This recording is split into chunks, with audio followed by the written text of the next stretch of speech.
इलाहाबाद का लौंडा देश के बाकी लौंडों से अलग कैसे होता है? वहाँ की पाठशाला में जिसने पढ़ लिया ना उसे कभी डिप्रेशन नहीं हो सकता, बाकी सब कुछ हो सकता है। अब मीडियोकर लड़का जो किसी के लिए इंस्पिरेशन नहीं से आईआरएस बनना, इस देश में फिट इंडिया मूवमेंट के पहले सिविल सेवक ब्रांड एम्बेसडर बनना, 46-51% से यूपीएससी कैसे क्लियर हो गया आपसे? जब जागो तभी सवेरा। 46% मेरे नंबर थे, लेकिन मेरी काबिलियत का पैमाना नहीं थे। रहीमन मूलई सींचिए फूलई फलई अघाए। देश के बच्चों को आपको बताना हो हाउ टू क्रैक यूपीएससी। आपको अगर आना है यूपीएससी के लिए, सिर्फ मन में एक ही बात चलनी चाहिए, यूपीएससी यूपीएससी यूपीएससी। कि संशयत विनश्यत आत्मा, संशय से आत्मा का विनाश होता है। आधी लड़ाई वहीं हार गया। आधी लड़ाई नहीं, पूरी। कई लोग कहते हैं कि यार हमारी अंग्रेजी कमजोर थी इसलिए हम यूपीएससी क्लियर नहीं कर पाए। करना नहीं चाहते थे और अंग्रेजी के ऊपर एक बहाना चेप दिया कि भाई मेरी अंग्रेजी कमजोर थी इसलिए मैं नहीं कर। 3 बातें आपको बतानी हो कि ये करो और 3 बातें ये ना करो जब तैयारी कर रहे हो। कि हम कुछ दूसरा ऑप्शन देख लेते हैं साथ में, कि वो सब कुछ एक ही उसमें मत डाल दो। पता लगा सब कुछ यूपीएससी के लिए डाल दिया, नहीं हुआ तो क्या करेंगे? अगर इस तरह से आप आ रहे हो ना तो मत आओ। इंटरव्यूज यूपीएससी के बड़े चर्चा में रहते हैं, तो यूपीएससी के इंटरव्यू में क्या सावधानी बरतें? आपका इंटरव्यू कहना ही गलत है। वो इंटरव्यू है ही नहीं है, वो बेसिकली पर्सनालिटी टेस्ट है। पहली बात, जैसे हो ना आप वैसे ही जाओ। क्या बिना कोचिंग की यूपीएससी क्रैक हो सकती है? 200%। पढ़ाई का सिर्फ माहौल चाहिए। आप जब तक खुद नहीं पढ़ोगे ना, आप कुछ नहीं करने वाले। किसी के पढ़ाने से आप ज्ञानी नहीं बन सकते। अब बहुत सारे बच्चे होते हैं कि कोचिंग ही आईएएस बना देगा, बिल्कुल भी नहीं है। 11वीं 12वीं का कोई बच्चा है जिसे यूपीएससी क्रैक करना है, समझदार हो गया वो, अब उसे 11वीं 12वीं से क्या करना चाहिए ताकि उसकी कहानी आगे इजी हो जाए? अगर आपने बुनियाद अपनी सही कर ली, यूपीएससी अपने आप में है क्या, इसकी डिमांड क्या है, अगर मैं क्या करूंगा तो इसे क्लियर कर सकता हूँ। फिट इंडिया मूवमेंट, हाँ जी। उसमें आप पहले सिविल सेवक ब्रांड एम्बेसडर। ट्रेडमिल पे दौड़ते हुए लिगामेंट में इंजरी हुई तो डॉक्टर ने बोला कि बेटा अगर इसी तरह तुम्हारी ग्रोथ चलती रही, घुटने उठने खराब हो जाएंगे तुम्हारे जो हालात हैं। मैंने कहा मैं एक्सेप्ट नहीं कर रहा इसे। हाथी हुआ, गेंडा हुआ, घोड़ा हुआ, ये वेजिटेरियन है, घास फूस खाते हैं और बढ़िया देखो टाइट होते हैं। वेजिटेरियन वाले लड़के कहते हैं कि यार तुम्हारा हमारा नहीं बनता। हाथी देखने में बहुत तगड़ी होती है, सिर्फ घास खाती है, लेकिन पता कितना घास खाती है दिन भर में? 100-200 कुंतल घास खा जाती है हाथी। आप 200 कुंतल घास खा लीजिएगा, आप मुझे बताइए। आप कस्टम में भी थे, सोशल मीडिया पे आए दिन कस्टम के बड़े वीडियोस आते हैं, चोरी कलाकारी की पराकाष्ठा को पार करते वीडियोस। एक पैसेंजर तो उस मेटल डिटेक्टर से जो है निकल रहे थे, तो जैसे जाएं तो वहाँ पे दिखाया कि भाई इनके पास कुछ मेटल है। गोल्ड स्मगलिंग करने के लिए बॉडी में ही कंसील कर लिया गोल्ड, छोड़े के अंदर। ऐसी चीज सुनी तो मेरे तो होश ही फाकता हूँ, क्या दुनिया क्या कर रही है। मैं चाहता हूँ बच्चों को आप बताओ जो 46%, 51% या इससे कम पाकर सुसाइड कर लेते हैं। एक मार्कशीट डिफाइन नहीं कर सकती कि हम में क्या पोटेंशियल है। सही बात। जो आप फार्मूला देते हैं ना 3C वाला, तो जो ये तीनों सी है ना, पहला कॉन्फिडेंस, दूसरा क्लैरिटी, तीसरा कंसिस्टेंसी।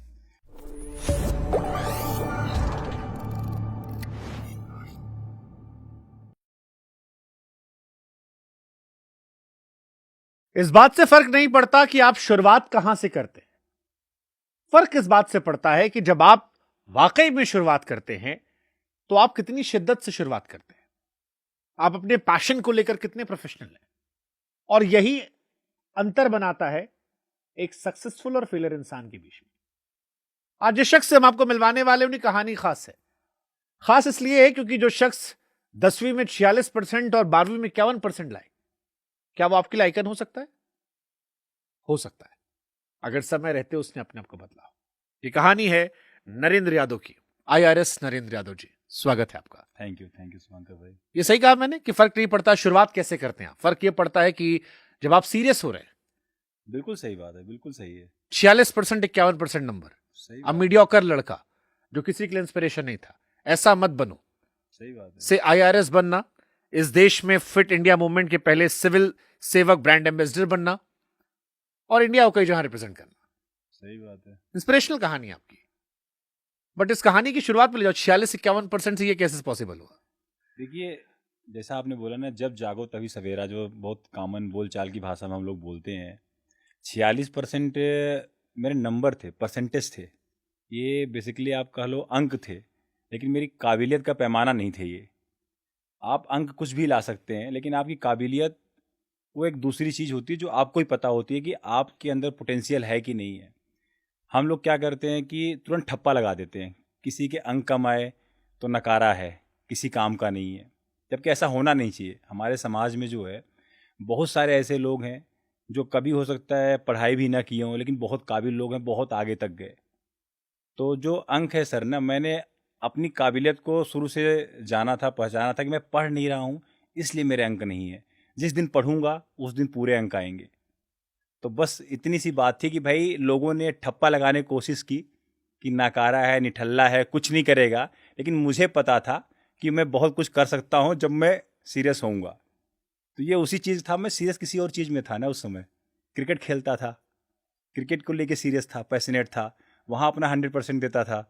लेकिन लोग तो अपने समाज में क्या, पढ़ाई करो तो वही एक पैमाना है कि आप काबिल हो कि नहीं है।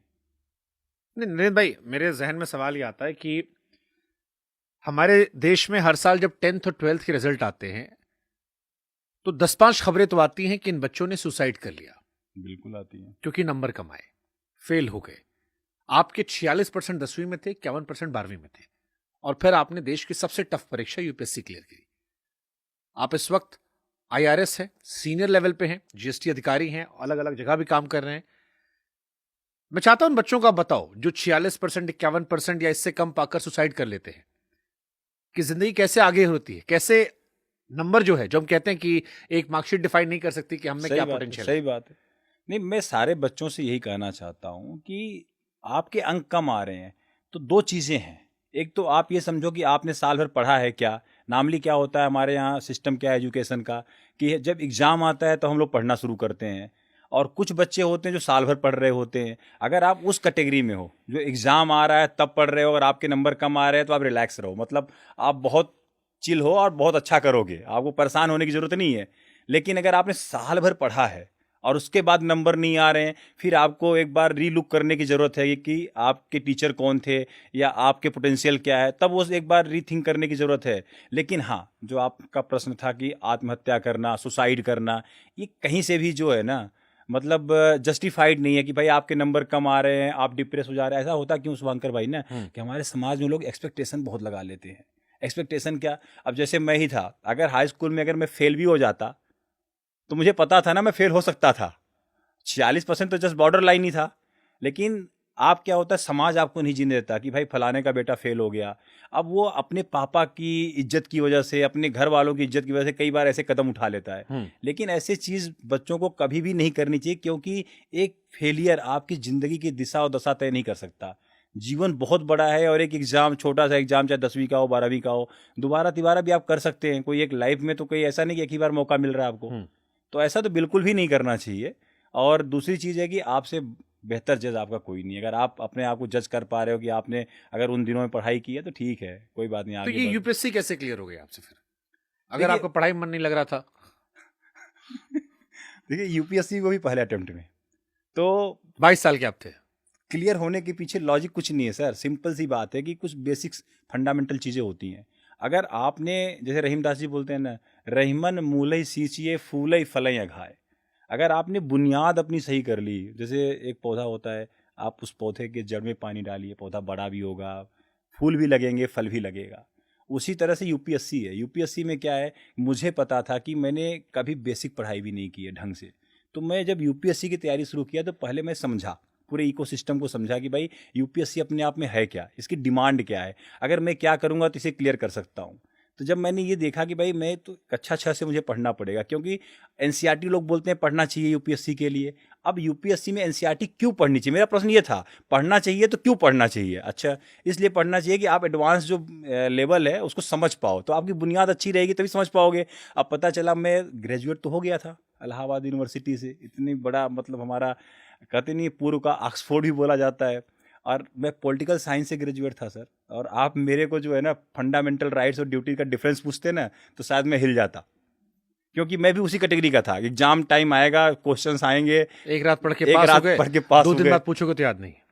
एकदम सही बात है। और बहुत सारे बच्चे ऐसा करते हैं, आपने भी किया होगा, हो सकता है आपने भी किया हाँ होगा। हाँ, हमने बीटेक कैसे पास कर लिया। तो पढ़ाई का जो अपने यहाँ सिस्टम है बहुत ब्यूटीफुल है। तो करना सब कुछ अपने को ही था, तो इतनी क्लैरिटी थी मुझे कि भाई अगर मैं पढ़ूंगा तो मैं कर लूंगा। तो ये सिस्टम समझ में आ गया कि भाई एनसीईआरटी इसलिए पढ़नी चाहिए कि आपकी बुनियाद अच्छी हो जाए, बेसिक्स आपके अच्छे हो जाएं। एक बार बेसिक्स अच्छे हो जाएंगे तो आपको एडवांस लेवल पे जाने में ईजी रहेगा, आप कॉन्सेप्ट की क्लैरिटी रहेगी। तो मेरे लाइफ में ना जो आप फार्मूला देते हैं ना 3C वाला, कि भाई आपकी क्लैरिटी बहुत ज़रूरी है। पहला कॉन्फिडेंस, दूसरा क्लैरिटी, तीसरा कंसिस्टेंसी। तो जो ये तीनों सी है ना, ये समहाउ मेरे को, अब तब तो आपसे मुलाकात नहीं थी, लेकिन ये पता था कि भाई क्लैरिटी बहुत ज़रूरी है लाइफ में। और कॉन्फिडेंस तो मेरे अंदर पहले से ही भरा पड़ा था कि यार 46% हो चाहे 51% हो, अगर सही चीज़ करूँगा तो जो चाहूँगा कर लूँगा, काबिल तो हूँ, मेरे अंदर पोटेंशियल तो है। वो कॉन्फिडेंस, जो कन्विक्शन बोलते हैं ना, कि कन्विक्शन था कि मैं कर सकता हूँ, तभी तो मैं इलाहाबाद छोड़ के दिल्ली आया था। आप बिलीव नहीं करोगे, जब मैं इलाहाबाद में था तो पहली बार जब दिल्ली आया तब ट्रेन में बैठा था, मैं ट्रेन में भी नहीं बैठा था, और इलाहाबाद से दिल्ली में अकेले आया था, कोई साथ में नहीं था। तो सिर्फ एक लड़के का कन्विक्शन ही था ना कि वहाँ जाऊँगा, कोचिंग में एडमिशन लूँगा, पढ़ूंगा और सबसे बड़ा एग्जाम पास करके आऊँगा। तो जब मैं दिल्ली आया, क्या रैंक आई थी आपकी यूपीएससी में? 504 थी, 504 रैंक थी मेरी। और आप देखोगे जो कहानी जब शुरू हुई ना, ये जब मैं एनसीईआरटी करना शुरू किया तो 2 कोचिंग में साथ में एडमिशन ले लिया मैंने। 3 घंटा एक कोचिंग में, 3 घंटा एक कोचिंग में।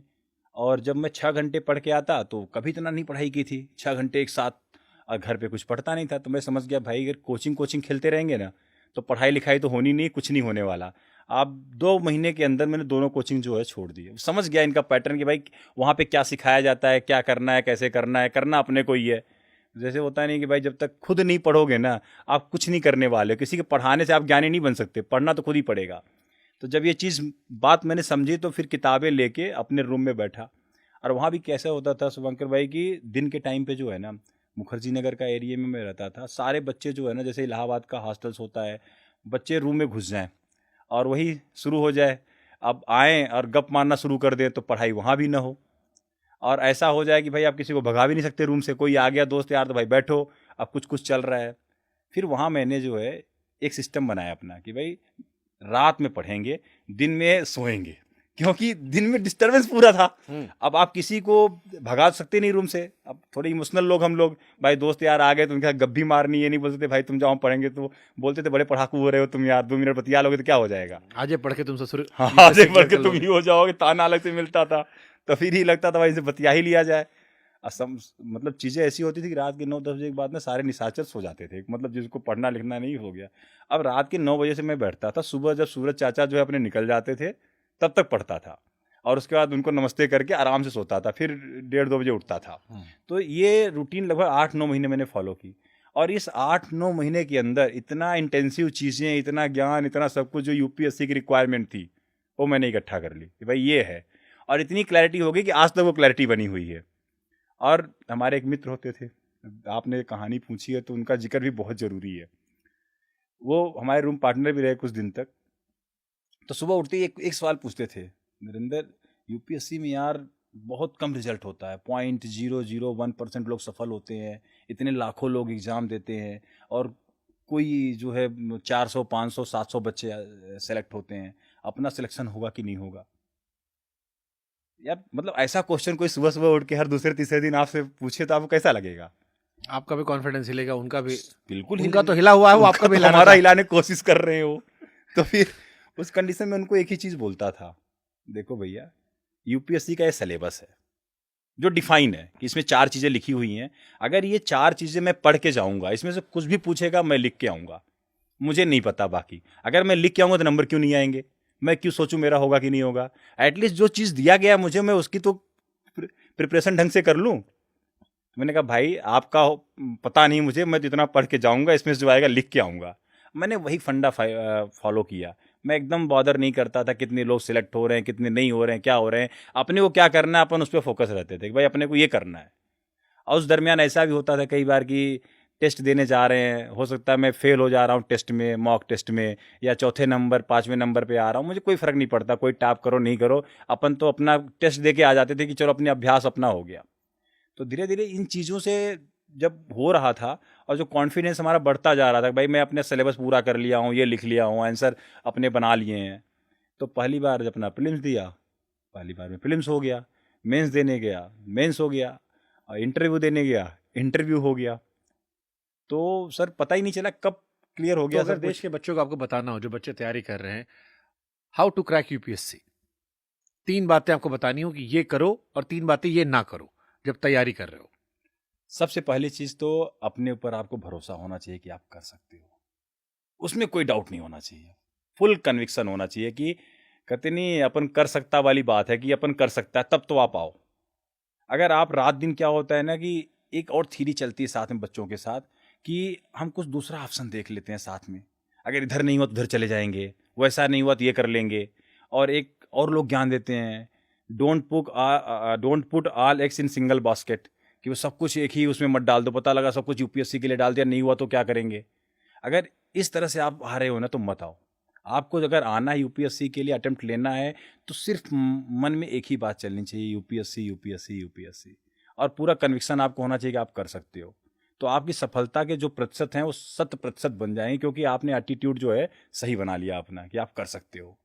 दूसरी चीज़ कि क्लैरिटी होनी चाहिए पूरे सिस्टम की, मतलब सिलेबस की, कि भाई क्या सिलेबस है। हम लोग क्या करते हैं, पढ़ना शुरू कर देते हैं, न सिलेबस देखते हैं, न पिछले साल के ढंग से क्वेश्चन देखते हैं, न पैटर्न समझते हैं। समझो पहले, अगर आप कोई गेम खेलने जा रहे हो, जो क्रिकेट ही आपको पसंदीदा गेम है, आप क्रिकेट खेलते हो, तो पहले समझते हो ना फील्डर कहाँ कहाँ लगा है। जैसे हमको पता लगा था आप शॉर्ट पिच बाउंसर मारे तो हम आपको लपेट लपेट मार रहे थे। हाँ, तो आपको पता है कि अभी अब उठी हुई बॉल आएगी तो मेरे को हुक करना है, पुल करना है, आपकी तरफ बॉदर नहीं करना। आप समझे ना उस चीज़ को। वही मैं बच्चों से कहना चाहता हूँ कि आप जिस ग्राउंड में खेलने जा रहे हो ना, जिस गेम को, उस गेम को पहले समझो कि इस गेम में किस चीज़ की कितनी इंपॉर्टेंस है। आप गेम समझो, फिर उसकी प्रिपरेशन स्टार्ट करो। तो वही तीनों चीज़ें फिर आ गई कि भाई आपने पहले अपने आप पर कॉन्फिडेंस आ गया, क्लैरिटी आ गई, और कंसिस्टेंसी। और क्या ना करें यूपीएससी की तैयारी में, कौन सी चीजें नहीं करनी चाहिए? साथ के साथ मैंने बताया ना कि सबसे पहले तो सेल्फ डाउट ना रखें कि आपका हो सकता है कि नहीं हो सकता। जो बच्चा सेल्फ डाउट करेगा, वही हालत है ना, संस्कृत में जो एक छोटा सा श्लोक है कि संशयत विनश्यति आत्मा, संशय से आत्मा का विनाश होता है। अगर आपने अपने ऊपर संशय किया तो सर आप तो कहीं नहीं जाने आधी वाले। लड़ाई वहीं हार गया। आधी लड़ाई नहीं, पूरी, वो तो आधी कहने के लिए होती है। आपको अपने ऊपर ही डाउट है तो कौन आप पर विश्वास करेगा? यूपीएससी का बंदा क्यों विश्वास करेगा? आपको अपने ऊपर भरोसा नहीं, आप कुछ कर सकते हो? तो यूपीएससी के तो लोग ही बैठे हुए हैं भाई जज करने के लिए कि आप इतने बड़े पद पे जाओगे, कुछ बनोगे, आपसे लीडरशिप क्वालिटी की उम्मीद की जा रही है। आप खुद ही डरे हुए हो कि मैं कुछ कर पाऊंगा कि नहीं कर पाऊंगा, लीड कर पाऊंगा कि नहीं कर पाऊंगा, क्यों लेंगे आपको? तो सबसे पहली चीज़ तो डाउट, सेल्फ डाउट तो एकदम आप बंद कर दो। सेल्फ डाउट तो आपको करना ही नहीं है। दूसरी चीज़ है जो कंसिस्टेंसी है। एक होती है इंटेंसिटी, एक होती है कंसिस्टेंसी। इंटेंसिटी जो होती है ना, आप 4 दिन बहुत अच्छा पढ़ते हो, लेकिन जो कंसिस्टेंसी होती है, चाहे आप 4 घंटे के बजाय 2 घंटे पढ़ो, लेकिन रेगुलर पढ़ो। तो consistency always beat intensity. Nice, तो ब्यूटीफुल थॉट। आपने क्या करना है कि आप भाई 4 घंटे के बजाय अगर आप 2-2 घंटे लगातार पढ़ोगे ना, तो आपके पास करने के जो परसेंटेज हैं बहुत ज़्यादा रहेंगे, हाई रहेंगे। लेकिन आपने इंटेंसिटी में नहीं जाना है। आपने समझना है धीरे धीरे, जैसे चूहा होता है ना, कुतरते कुतरते कुतरते कुतरते सब कुछ कुतर देता है, वैसे अगर आप लगे रहोगे ना तो आप पक्का कर जाओगे। हमने इस पे भी कुछ लिखा था। किस चीज़ पे? इस पे लगे रहो पे, कि लगे रहो, जमे रहो, डटे रहो। लगे रहो, जमे रहो, डटे रहो। दुनिया चाहे ना चाहे एक रोज तुम्हें सराखों पर बिठाएगी, लेकिन शर्त यही है, रोज लगे रहो, जमे रहो और डटे रहो। सार वही है, कंसिस्टेंसी। अगर आप कुछ भी कर रहे हैं, लगातार कर रहे हैं, थोड़ा थोड़ा चीज़ कर रहे हैं, तो एक बात और बताता हूँ, आपका जैसे एक न्यूरल पाथवे होता है ना, आप समझो कि जैसे आप जंगल होता है, आप जंगल में जा रहे होते हो, तो पहले दिन जाओगे तो बहुत सारी झाड़ियाँ रहेंगी, पेड़ पौधे रहेंगे, पत्तियाँ रहेंगी, रास्ता नहीं दिखेगा आपको, रास्ता बनेगा भी नहीं। लेकिन अगर आप रेगुलर उस रास्ते से जाओ, कोशिश करोगे उस जंगल जाने की ना, तो आप बिलीव नहीं करो, कुछ दिन में एक बढ़िया शानदार रास्ता बन जाता है वहाँ पे। वो किसका परिणाम होता है? आपकी कंसिस्टेंसी का। आप लगातार जा रहे हो, वैसे ही हमारा दिमाग होता है, एक न्यूरल पथ बन जाता है। जब हम अपने ब्रेन को जो है ट्रेन करना शुरू, पढ़ने का मन किसी का नहीं होता, मेरा तो बिल्कुल भी नहीं होता है। मैं तो ऑन कैमरा बोल रहा हूँ कि मैं कुछ भी नहीं पढ़ना चाहता हूँ, लेकिन हाँ, अगर इस पढ़ाई से मुझे कुछ हासिल करना है, उसके लिए पढ़ना तो मैं पढ़ूंगा, क्योंकि मेरे पास एक पर्पज़ है। और अगर मैं अपने दिमाग को ट्रेंड कर रहा हूँ उसके लिए, तो हमारे ब्रेन में क्या होता है ना कि जब हम कुछ अपने प्लेजर के अगेंस्ट जा रहे हैं, जहां पे हमें सुख मिल रहा है उसके अगेंस्ट जा रहे हैं, कुछ कर रहे हैं, तो एक रास्ता वहां बनना शुरू हो जाता है। अगर आप उसका अभ्यास लगातार करेंगे ना, तो ये चीज़ आपकी हैबिट में आ जाएगा, और इससे फिर आपको पेन नहीं होगा, वो आप उसको इंजॉय करने लग जाते हो। जैसे पढ़ाई भी होती है ना, फिर पढ़ाई को आप इंजॉय करना शुरू कर देते हो। लेकिन कंसिस्टेंसी अगर रहेगी तभी। तो मेरे ख्याल से बच्चों को समझाना चाह रहा हूँ ना, हो सकता है आपको शुरुआत में तकलीफ हो पढ़ने में, लेकिन अगर आप लगातार बिना मन किए, मन नहीं कर रहा तब भी लगे हो, कर रहे हो, तो कुछ दिन के बाद ये चीज़ें आसान हो जाएंगी। आप अच्छे से पढ़ाई भी कर पाओगे, आप जो चीज़ अचीव करना चाहते हो, नोट्स बनाना चाहते हो, सब बन जाएंगे। अंग्रेजी कितना फर्क पड़ता है? कई लोग कहते हैं कि यार हमारी अंग्रेजी कमजोर थी इसलिए हम यूपीएससी क्लियर नहीं कर पाए। बहुत बेसिक और बुनियादी इंग्लिश पूछी जाती है यूपीएससी में। मुझे नहीं लगता कि अगर मतलब 10वीं तक का अगर आपको इंग्लिश का ज्ञान है तो आप इंग्लिश यूपीएससी की पास कर सकते हो। ये एक बहाना है सर। देखिए, मैं आपको फिर कहना चाहूँगा कि अगर आपको कुछ करना है ना, तो आप एक रास्ता खोज लेंगे, अगर नहीं करना है तो एक बहाना खोज लेंगे। ऐसे लोग वही लोग हैं जो करना नहीं चाहते थे और अंग्रेजी के ऊपर एक बहाना चेप दिया कि भाई मेरी अंग्रेजी कमजोर थी इसलिए मैं नहीं कर। सर हिंदी माध्यम कम है और हार्ड कोर हिंदी माध्यम की स्कूल से पढ़ा हुआ, कोई इंग्लिश मीडियम नहीं, दूर दूर तक नाता नहीं। लेकिन हाँ, अगर इंग्लिश करनी थी, उस लेवल की पास करना था तो पढ़ा उसके लिए और करके आया। इंटरव्यूज यूपीएससी के बड़े चर्चा में रहते हैं। हाँ, रहते हैं। कई बार बड़े अजीबोगरीब सवालों को लेकर, कई बार रोचक सवालों को लेकर, और भविष्य शायद वहीं से तय होता है कौन क्लियर कर पाएगा। बहुत कुछ रोल प्ले कर देता है आपके रैंकिंग में, आपके फाइनल सिलेक्शन में। कि आपसे क्या सवाल पूछा गया। अभी हमने हाल फिलहाल में एक तालिबान का पॉडकास्ट किया था, फिर हमको पता लगा कि तालिबान ने ही आपको यूपीएससी क्लियर करवाई है। मैं तो मानता हूँ इस चीज को। तालिबान की वजह से बने आप। एक्चुअल क्या था, मैं आपको स्टोरी बताता हूँ कि मेरा इंटरव्यू मुश्किल से 10-15 मिनट चला था, 15 मिनट हार्डली। आमतौर पर कितना बड़ा होता है? नॉर्मली होता है 35-40 मिनट का, और 15 मिनट मतलब आपको आउटराइटली रिजेक्ट कर दिया गया। ऐसा माना जाता है कि भाई कुछ आपको ऐसा अटपटा लगा उनको कि भाई उन्होंने आपको जज करना ही बंद कर दिया, बोले जाओ। तो मेरे से पहला क्वेश्चन जो था वहाँ पे ये पूछा गया कि भाई उस समय कुछ एक्सट्रीमिस्ट तालिबान और कुछ मॉडरेट, या कुछ अच्छे या कुछ बुरे, बैड और गुड वाला कंसेप्ट चल रहा था। तो बोले बराक ओबामा जी बोलते हैं कि कुछ तालिबान बैड्स हैं, कुछ अच्छे भी हैं, आपकी क्या राय है? तो मैं तो एकदम बाउंसर था मेरे लिए। मैंने कहा भाई तालिबान, और मैं तो हमेशा एक्सट्रीमिस्ट ही मानता था। तो मैंने कहा यहाँ पे कुछ बोलूँगा तो और ही खींचेंगे मुझे और लपेटेंगे। मैंने सिंपल बोला कि मेरे पास कोई तथ्यात्मक जानकारी नहीं है, कोई फैक्चुअल डेटा नहीं है जिसके बेसिस पे मैं बोल सकूं कि कुछ अच्छे हैं कुछ बुरे हैं। ओबामा जी के पास होगा, उनकी रिसर्च टीम के पास होगा जिसके बेसिस वो बोल रहे हैं, मेरे पास नहीं है। सर आप बिलीव नहीं करेंगे, अगला कोई काउंटर क्वेश्चन नहीं है। तो मैं तो बोलता हूँ कि तालिबान, इसमें तो पूछ सकते थे यार वो कि आप थोड़ा अवेयर कम हैं, आप दिन दुनिया खबरें नहीं पढ़ रहे हैं, ब्ला ब्ला, आप कैसे यूपीएससी की तैयारी कर रहे हैं अगर आपको समाज के बारे में नहीं पता। सर आप बिल्कुल सही कह रहे हैं। आप शुभांकर भाई एक चीज़ समझो, आपकी जो डिप्लोमेसी होती है ना, ये डिप्लोमेसी है कि आपके पास अगर फैक्चुअल जानकारी नहीं है तो आप मत बोलो। यूपीएससी के बंदे से उम्मीद की जाती है कि आप फैक्ट पे बात करो। हाँ, ये बोलना कि भाई आपको अवेयरनेस बढ़ानी चाहिए अपनी, एक अलग मुद्दा है। हाँ, मतलब लेकिन हाँ, मैं लपेटता अगर गोल गोल जानकारी ना होने के बावजूद तो निगेटिव रहता। हाँ, यहाँ पे मैंने जानकारी नहीं थी तो मैंने बोल दिया कि मेरी जो नॉलेज है वो कम है, तो ठीक है, आप ओके हो, आप ईमानदार हो, ऑनेस्ट हो, आप अननेसेसरली किसी का टाइम खराब नहीं कर रहे हो बोर्ड का एटलीस्ट। तो यूपीएससी के इंटरव्यू में क्या सावधानी बरतते हैं, मतलब थोड़ा बताओ ना इस बारे में, क्योंकि मैंने सुना बच्चे उसके लिए बड़े परेशान होते हैं। बहुत बहुत ईमानदारी की बात बताऊं तो आप एक तो पहली बात जैसे हो ना आप वैसे ही जाओ। लोग क्या करते हैं ना, अपनी पर्सनालिटी को बदलने की कोशिश करते हैं मॉक इंटरव्यू देके, ऐसे नहीं करना है, ये हाव भाव रखना है, वैसे करना है। बिल्कुल भी गलत है। आपकी जितनी बनावटीपन है ना, मुश्किल से 5 मिनट 10 मिनट के बाद आप एकदम नेचुरल हो जाते हो जैसे आप रहते हो। तो पहली बात आप उसी कोशिश ही मत करो। और दूसरी चीज़ की वहाँ पे जो 5 लोग बैठे होते हैं वो सब 55 साल का एक्सपीरियंस होता है, किसी किसी को 65 साल का एक्सपीरियंस होता है, सब स्कैनर हैं। आप जो बोल रहे हो, अगर मन से बोल रहे हो, अंदर से बोल रहे हो तो भी पकड़ लेते हैं, जुबान से बोल रहे हो तो भी पकड़ लेते हैं।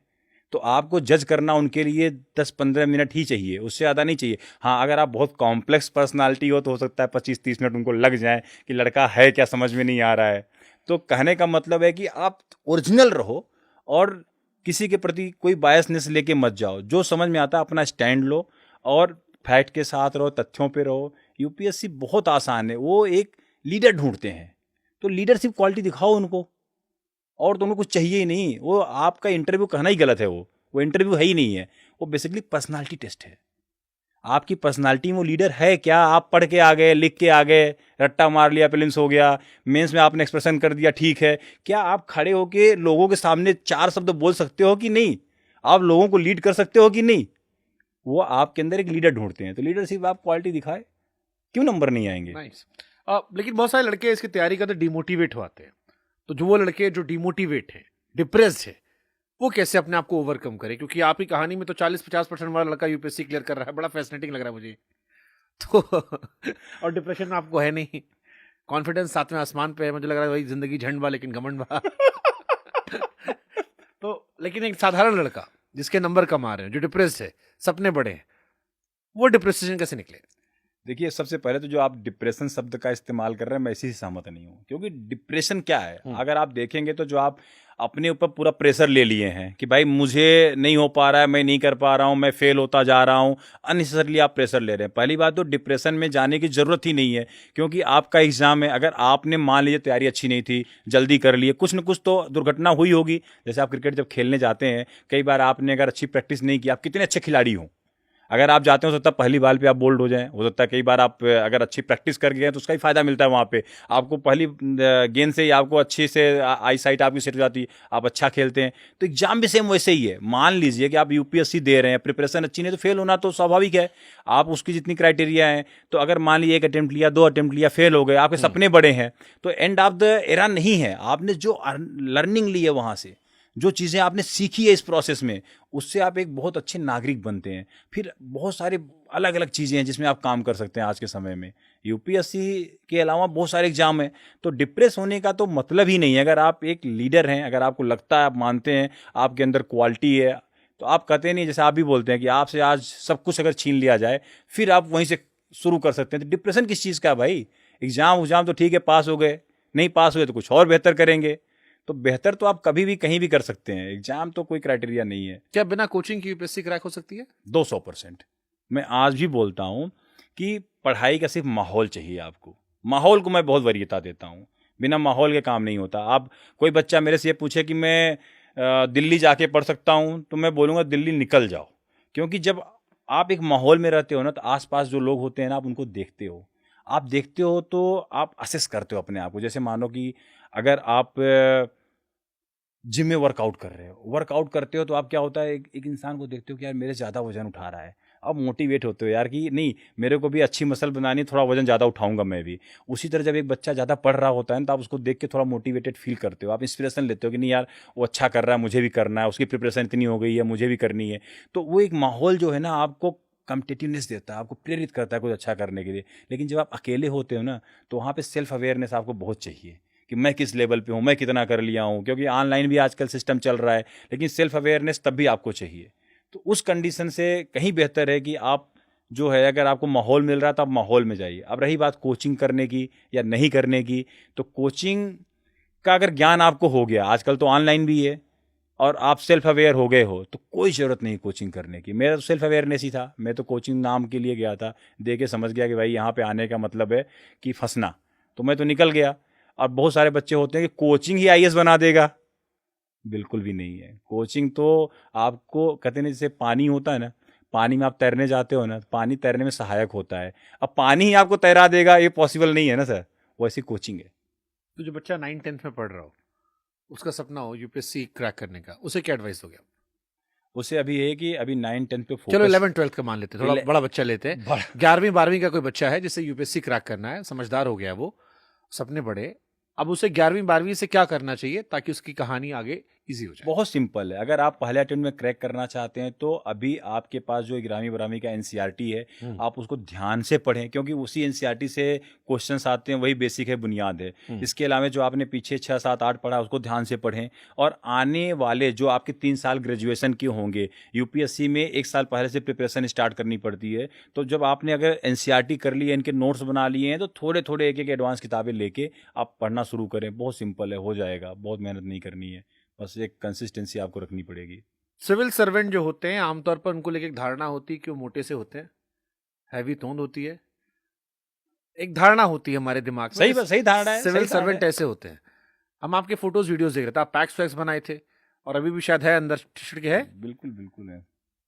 आप देखना चाहते हाँ, हैं? हम देखना चाहते हैं। ऐसे बैठे बैठे दिखाऊं? बैठे बैठे दिखा सकते हैं। थोड़ा अश्लीलियत हो जाएगी बट चलेगा। कुछ हाँ, दिख रहे, थोड़े थोड़े खड़े होने पे पूरे दिख जाएंगे। हाँ। तो ये आप ये सवाल इसलिए पूछा कि फिट इंडिया मूवमेंट, हाँ जी। उसमें आप पहले सिविल सेवक ब्रांड एम्बेसडर रहे, हम्म। आपसे पहले कोई नहीं था? नहीं, कोई सिविल सर्वेंट से एथलीट थे।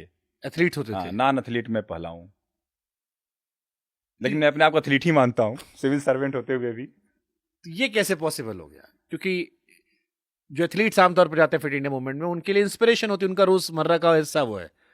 फिर मैंने कहा कि सरकारी अधिकारी मतलब मोटा तगड़ा घूस खाने वाला, हुष्ट पुष्ट गलत गलत परिभाषा है। देखिए एक बहुत person- सारे सरकारी अधिकारी बहुत ईमानदार हैं, बहुत मेहनत करते हैं, सिर्फ हम्म। घूसखोरी से उनकी पहचान नहीं होनी चाहिए। एक आम आई धारणा, डिसएग्री कंप्लीटली। आम धारणा हो सकती है लेकिन स्टीरियोटाइप में तो यही आता है ना कि वो मोटा है, हेल्दी ये है। ठीक है, यहाँ तक भी चलेगा, लेकिन घूसखोरी वो एक्सेप्ट नहीं है सर। तो जीएसटी डिपार्टमेंट में घूस नहीं चलता। बहुत लोग बहुत मेहनती है, मैं यही कहूंगा शुभांकर भाई, रात दिन मेहनत करते हैं डिपार्टमेंट के लिए। नहीं, मैं मान रहा हूँ अच्छे लोग की इस देश में कमी नहीं, तभी शायद देश बचा हुआ है, अदरवाइज देश चौपट हुआ था।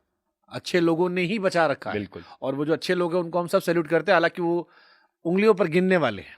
एक ये अनफॉर्चुनेट पार्ट है, और उनको भी परेशान किया जाता है, उनके पीछे भी लोग पड़े आते हैं। ऐसे भी एग्जाम्पल हमारे सामने रहे।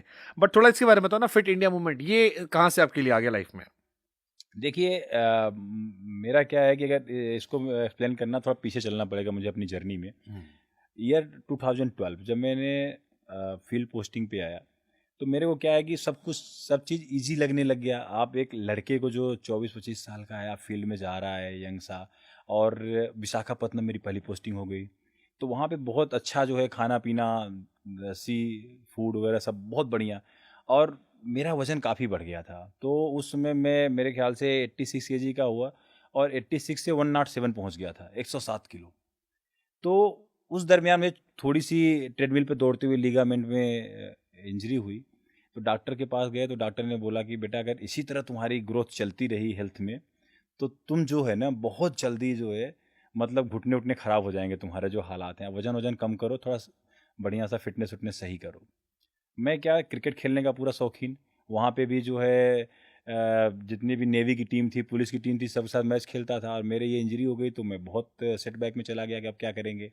और जो कहते हैं ना डिप्रेशन का आपने नाम लिया था, उस फेज वाली फीलिंग्स सी मुझे भी आने लगी कि यार डॉक्टर बोला तुम सीढ़ी नहीं चल सकते, अब 15 मिनट में चल नहीं सकता, मेरे घुटने में दर्द होने लग जाए, सूजन आ जाए। मैंने कहा मैं एक्सेप्ट नहीं कर रहा इसे, मेरे को वापस वजन जो भी है करना है कैसे भी करके। और उस चीज़ को जब मैं रियलाइज़ किया, तो मैंने एक पर्सनल ट्रेनर हायर किया, एक न्यूट्रिशनिस्ट हायर किया, और अपनी सैलरी का 40% मैं इन लोगों पे खर्च कर रहा था उस समय, कि एटलीस्ट जो है ना मेरे को कम करो, मेरा वजन कम करो, मेरे को फिट करो, जो भी करना है जैसे करना है। और उसमें फिर मैंने पूरे इकोसिस्टम को समझा, भाई वजन कैसे कम होना, अपने से करेंगे तो नहीं होना, लेकिन जो लोगों को ज्ञान है, जिनको समझ है, अगर वो कराएंगे जल्दी हो जाएगा। तो ऑलमोस्ट 1.5 साल का चला है पूरा कोर्स, मेरा वजन भी कम हो गया, और मेरी घुटने के दर्द भी काफ़ी रिलैक्स हो गया।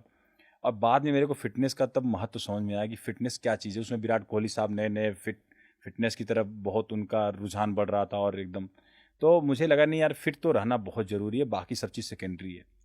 और हेल्थ के ऊपर तब मेरा फोकस जो है बहुत ज़्यादा शिफ्ट हो गया, और मैंने इवन पढ़ाई भी कर ली। जब मैं अपने न्यूट्रिशनिस्ट को पैसे देता था, जब दुखते थे कि यार हार्ड अर्न मेरी मनी है, मैं इसको दे रहा हूँ, क्यों ना मैं खुद पढ़ लूँ, सीख लूँ भाई न्यूट्रिशन का ज्ञान क्या है, ये फैट, कार्ब और प्रोटीन और मिनरल विटामिन क्या चक्कर है, खुद ही कर लेता हूँ। मैंने इंटरनेशनल स्पोर्ट्स साइंस एसोसिएशन से जो है खुद कोर्स कर लिया, बॉडी लाइन अकेडमी वहाँ से। उसी तरह मैंने फिर अपने पर्सनल फिटनेस का भी कोर्स कर लिया कि भाई ये भी मैं सीख लूँ, बॉडी की एनाटॉमी क्या है, कौन मसल कहाँ पे है, कैसे ट्रेंड होती है, खुद जान लूँ, किसके भरोसे कब तक रहेंगे। तो ये चीज़ों का ज्ञान मैंने ले लिया। उसके बाद जो है मैं, जब ज्ञान हो गया ना, तो सोशल मीडिया के ऊपर मैं थोड़ा एक्टिव हुआ। मैंने कहा जो जर्नी मैंने की है, मतलब 107 किलो से 86 किलो, अब मैं लोगों को बताऊंगा कि भाई आप भी कर सकते हो ऐसे ऐसे ऐसे। उसमें कुछ मन आता था, मैं यूट्यूब पे बना के डाल देता था, ताकि लोग इंस्पायर हों, थोड़े दो लोग भी देखेंगे, समझेंगे, सीखेंगे, कुछ तो उनके जीवन में परिवर्तन आएगा। तो धीरे धीरे क्या हुआ कि वो over the period of time में बहुत सारे वीडियो हो गए, मतलब रेगुलर मैं करता था। अभी आजकल क्या करता हूँ, जैसे कुछ वर्कआउट किया, अपना एक सेल्फी ले ली, या एक कुछ सेकंड का जो है ज्ञान दे दिया, इंस्टा पे डाल दिया। आज मेरे 400-450 वीडियो पड़े हैं रेगुलर, मतलब डेली कुछ ना कुछ डालता रहता हूँ। तो जब वापस आया दिल्ली में, तो मेरे को लगा कि नहीं यार, अपने को ना स्पोर्ट्स मिनिस्ट्री चलना चाहिए, अपना मन स्पोर्ट्स में लगता है। मतलब जीएसटी वस्टी हो गया था, थोड़ा सा कर लिया था, तो मुझे लगा कि यार कुछ स्पोर्ट्स में चलते हैं। जब स्पोर्ट्स में गया, तो वहाँ पे लगा कि भाई अभी वैकेंसी नहीं है, और आपने ऐसा क्या तीर मारे हैं कि आपको मैं इस मिनिस्ट्री में डिप्टेशन पे ले लूँ, सीनियर ऑफिसर्स ने बोला। तो मैंने अपना सोशल मीडिया थोड़ी फिजिक विजिक दिखाई, तो बोले बात तो सही, आप एक काम करो, आपको हमें एम्बेसडर बना देते हैं, आप और अच्छा कंट्रीब्यूट कर सकते हो स्पोर्ट्स में। तो मैंने कहा यार ये भी अच्छी बात है, अगर डिपार्टमेंट नहीं लेंगे, आप वैकेंसी नहीं है अभी, आप एम्बेसडर बन जाओ। मैंने भी बोला यार ये तो मैं सोचा नहीं था एम्बेसडर ही बनते कुछ होता है। बोले इससे भी आप बहुत अच्छा काम कर सकते हो। मैंने कहा ठीक है, तो एम्बेसडर बना दिया गया। जब एम्बेसडर बने तो फिर और दायित्व जिम्मेदारी आ गई कि भाई आपने अब इसको बताना है, लोगों को समझाना है उनकी लाइफ स्टाइल में कैसे फिटनेस को लेके आएँ। तो वहाँ से जर्नी शुरू हुई और उसके बाद आई स्टार्टेड इंजॉइंग इट, कि जिस फोरम पे जहाँ मौका मिल रहा है, लोग बुला रहे हैं, चाहे कॉलेज हो, स्कूल हो, चाहे हेल्थ मिनिस्ट्री के प्रोग्राम हो, एज एम्बेसडर मैं जा रहा हूँ। फिटनेस का रोल क्या है आपकी लाइफ में, उसको बता रहा हूँ, समझा रहा हूँ। तो वहाँ से ये कहानी शुरू होती है एज एम्बेसडर की। मैंने एक उसमें पढ़ा स्टेरॉइड फ्री इंडिया कैंपेन, हम्म। ये क्यों चलाया गया? देखिए, स्टेरॉइड के बारे में अगर आप देखें तो स्टेरॉइड दो तरह की होती है। एक होती है जो मेडिकल पर्पजेज के लिए यूज होती है प्रिस्क्रिप्शन के साथ, एक होती है एनाबॉलिक स्टेरॉइड। एनाबॉलिक का मतलब जो बिल्डअप करे, आपका ऐसा स्टेरॉइड जो आपके मसल को बिल्ड कर दे।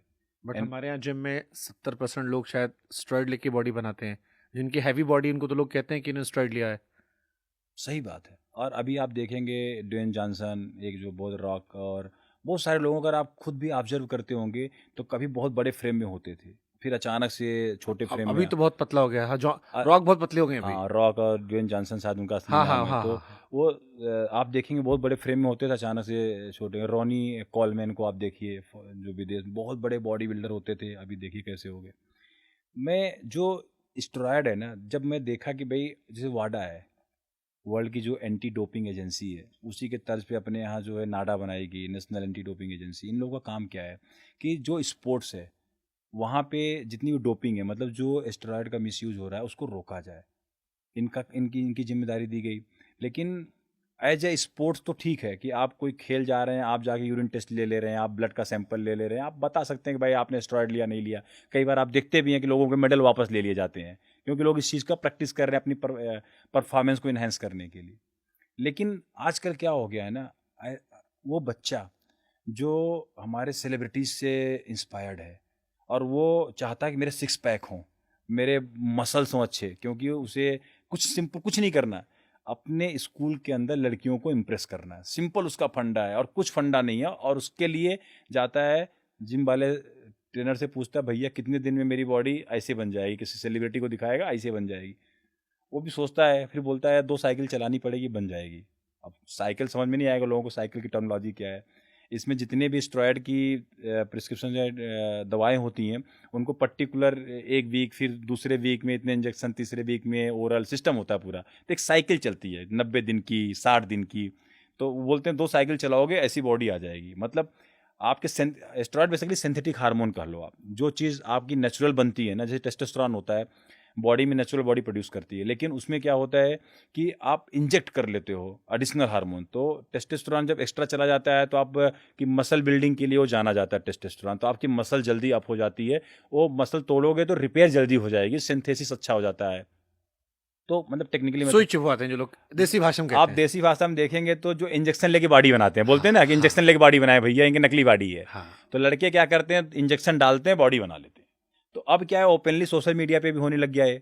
और उसके बाद मैंने क्या देखा कि एक 19 साल का लड़का, शुभंकर भाई, उस 19 साल के लड़के का इस मिस यूज की वजह से किडनी फेल हो गई और मर गया।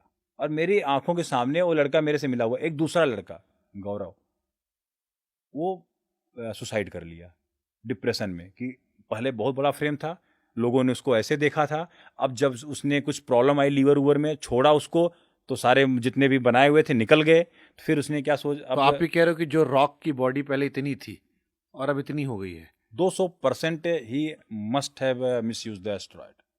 मैं, क्योंकि जो नेचुरल ग्रोथ होती है बॉडी की ना, उसकी एक लिमिट होती है। आप पूछिए कैसे लिमिट होती है। जैसे कैसे? मान लीजिए कि अगर मैं बोलूं कि आपकी ये कलाई है, ठीक है, अब कलाई आपकी 8 इंच है, तो आपके बाइसेप का साइज मैक्सिमम 16 इंच हो सकता है, इसका डबल। एक सिंपल देसी फार्मूला मैं आपको बता रहा हूँ।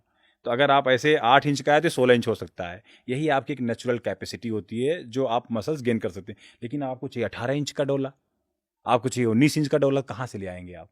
फिर आप कुछ न कुछ जो है स्टेरॉयड का इस्तेमाल करेंगे, एनाबॉलिक स्टेरॉयड का इस्तेमाल करेंगे, उसके बिना पॉसिबल नहीं है। या कुछ ओरल दवाएं भी आती हैं, डायनाबॉल हो गया, ये सब आप खाएंगे तो वहाँ से आप कर सकते हैं। लेकिन इन सब का आपकी किडनी के ऊपर, आपके लीवर के ऊपर, आपके हार्ट के ऊपर बहुत ज़्यादा फर्क पड़ता है। तो जब ये 2 लड़के जब मेरे आसपास के थे ना, जब ये निपट गए, जब, तो मेरे को लगा कि यार मैं सोसाइटी को क्या कंट्रीब्यूट कर रहा हूँ। अगर ये चीज़ मैं देख रहा हूँ, मैं कुछ कर नहीं रहा हूँ, तब मुझे लगा नहीं, मुझे एक कैंपेन स्टार्ट करनी है लोगों को अवेयर करने के लिए, लोगों को एजुकेट करने के लिए, लोगों को असिस्ट करने के लिए कि एटलीस्ट जो एस्टेरॉयड है, जो बॉडी बिल्डिंग के लिए, एक्चुअली क्या होता है ना शुभंकर भाई, हमारे समाज में ना कई बार क्या होता है, हमें पता नहीं होता। अगर आपको पता रहे कि इसके इतने साइड इफेक्ट हैं, तो जो ट्रेनर आपको थोड़े से पैसे के लिए आपको उधर ढकेल रहा है ना, आपको अगर पता चल जाए तो आप एक चॉइस बनाओगे, आपके पास निर्णय लेने की जो है ना विकल्प रहेंगे कि मैं ऐसा काम करूं कि ना करूं। जब पता नहीं होता तो पता क्या बोलते हैं, अरे 2 साइकिल चला लो, बाद में डाइट वाइट अच्छा रखेंगे, बढ़िया बनी रहेगी, ऐसे कुछ नहीं होगा, इसको सेट हो जाएगी, आपको फिर नहीं लेने की जरूरत है। लेकिन ये एडिक्शन है। एक बार जैसे मैं बताया ना, आप छोड़ोगे, घटना शुरू होगा, फिर आप बोलोगे नहीं तीसरी भी चला लेते हैं यार, नहीं तो हमारी वाली ने मुझे ऐसे देखा हुआ था, अब कम हो जाएगा तो मामला बिगड़ जाएगा, लोग क्या बोलेंगे। लड़की पटाना भी बहुत मुश्किल काम है। आपकी जो आप बता रहे थे मुझे। नहीं मतलब लड़कों की देखिए, अब जो आसपास आप देखते हैं लड़के लड़के यही बेचारे यही करते हैं, दिन भर बातें उनकी यही होती है। तो उस चक्कर में हमारा जो यूथ है ना, हाँ हाँ, हमारा मतलब आप कैसे बेटर लोगे। हमको याद है हमारे कॉलेज में तो छोटे छोटे लड़के थे, और फिर 6 महीने बाद सब एकदम फूल फूल के टाइट हो गए थे। तो वही वही हो रहा है। तो उसके लिए जो है ना, जो मेरा कंसर्न था, फिर मैंने ये नहीं कि कुछ तो इनके लिए करना है, फिर मैं रक्षाबंधन का दिन चुना। अगस्त में जो अभी रक्षाबंधन गया है, शायद 9 अगस्त था। मैंने ये देखा कि भाई अब जो है ना, भाई कसम खाता है बहनों की रक्षा का, इस बार बहनें भी कसम खाएंगी कि अपने भाई को मैं स्टेरॉइड यूज नहीं करने दूंगी उसकी रक्षा का।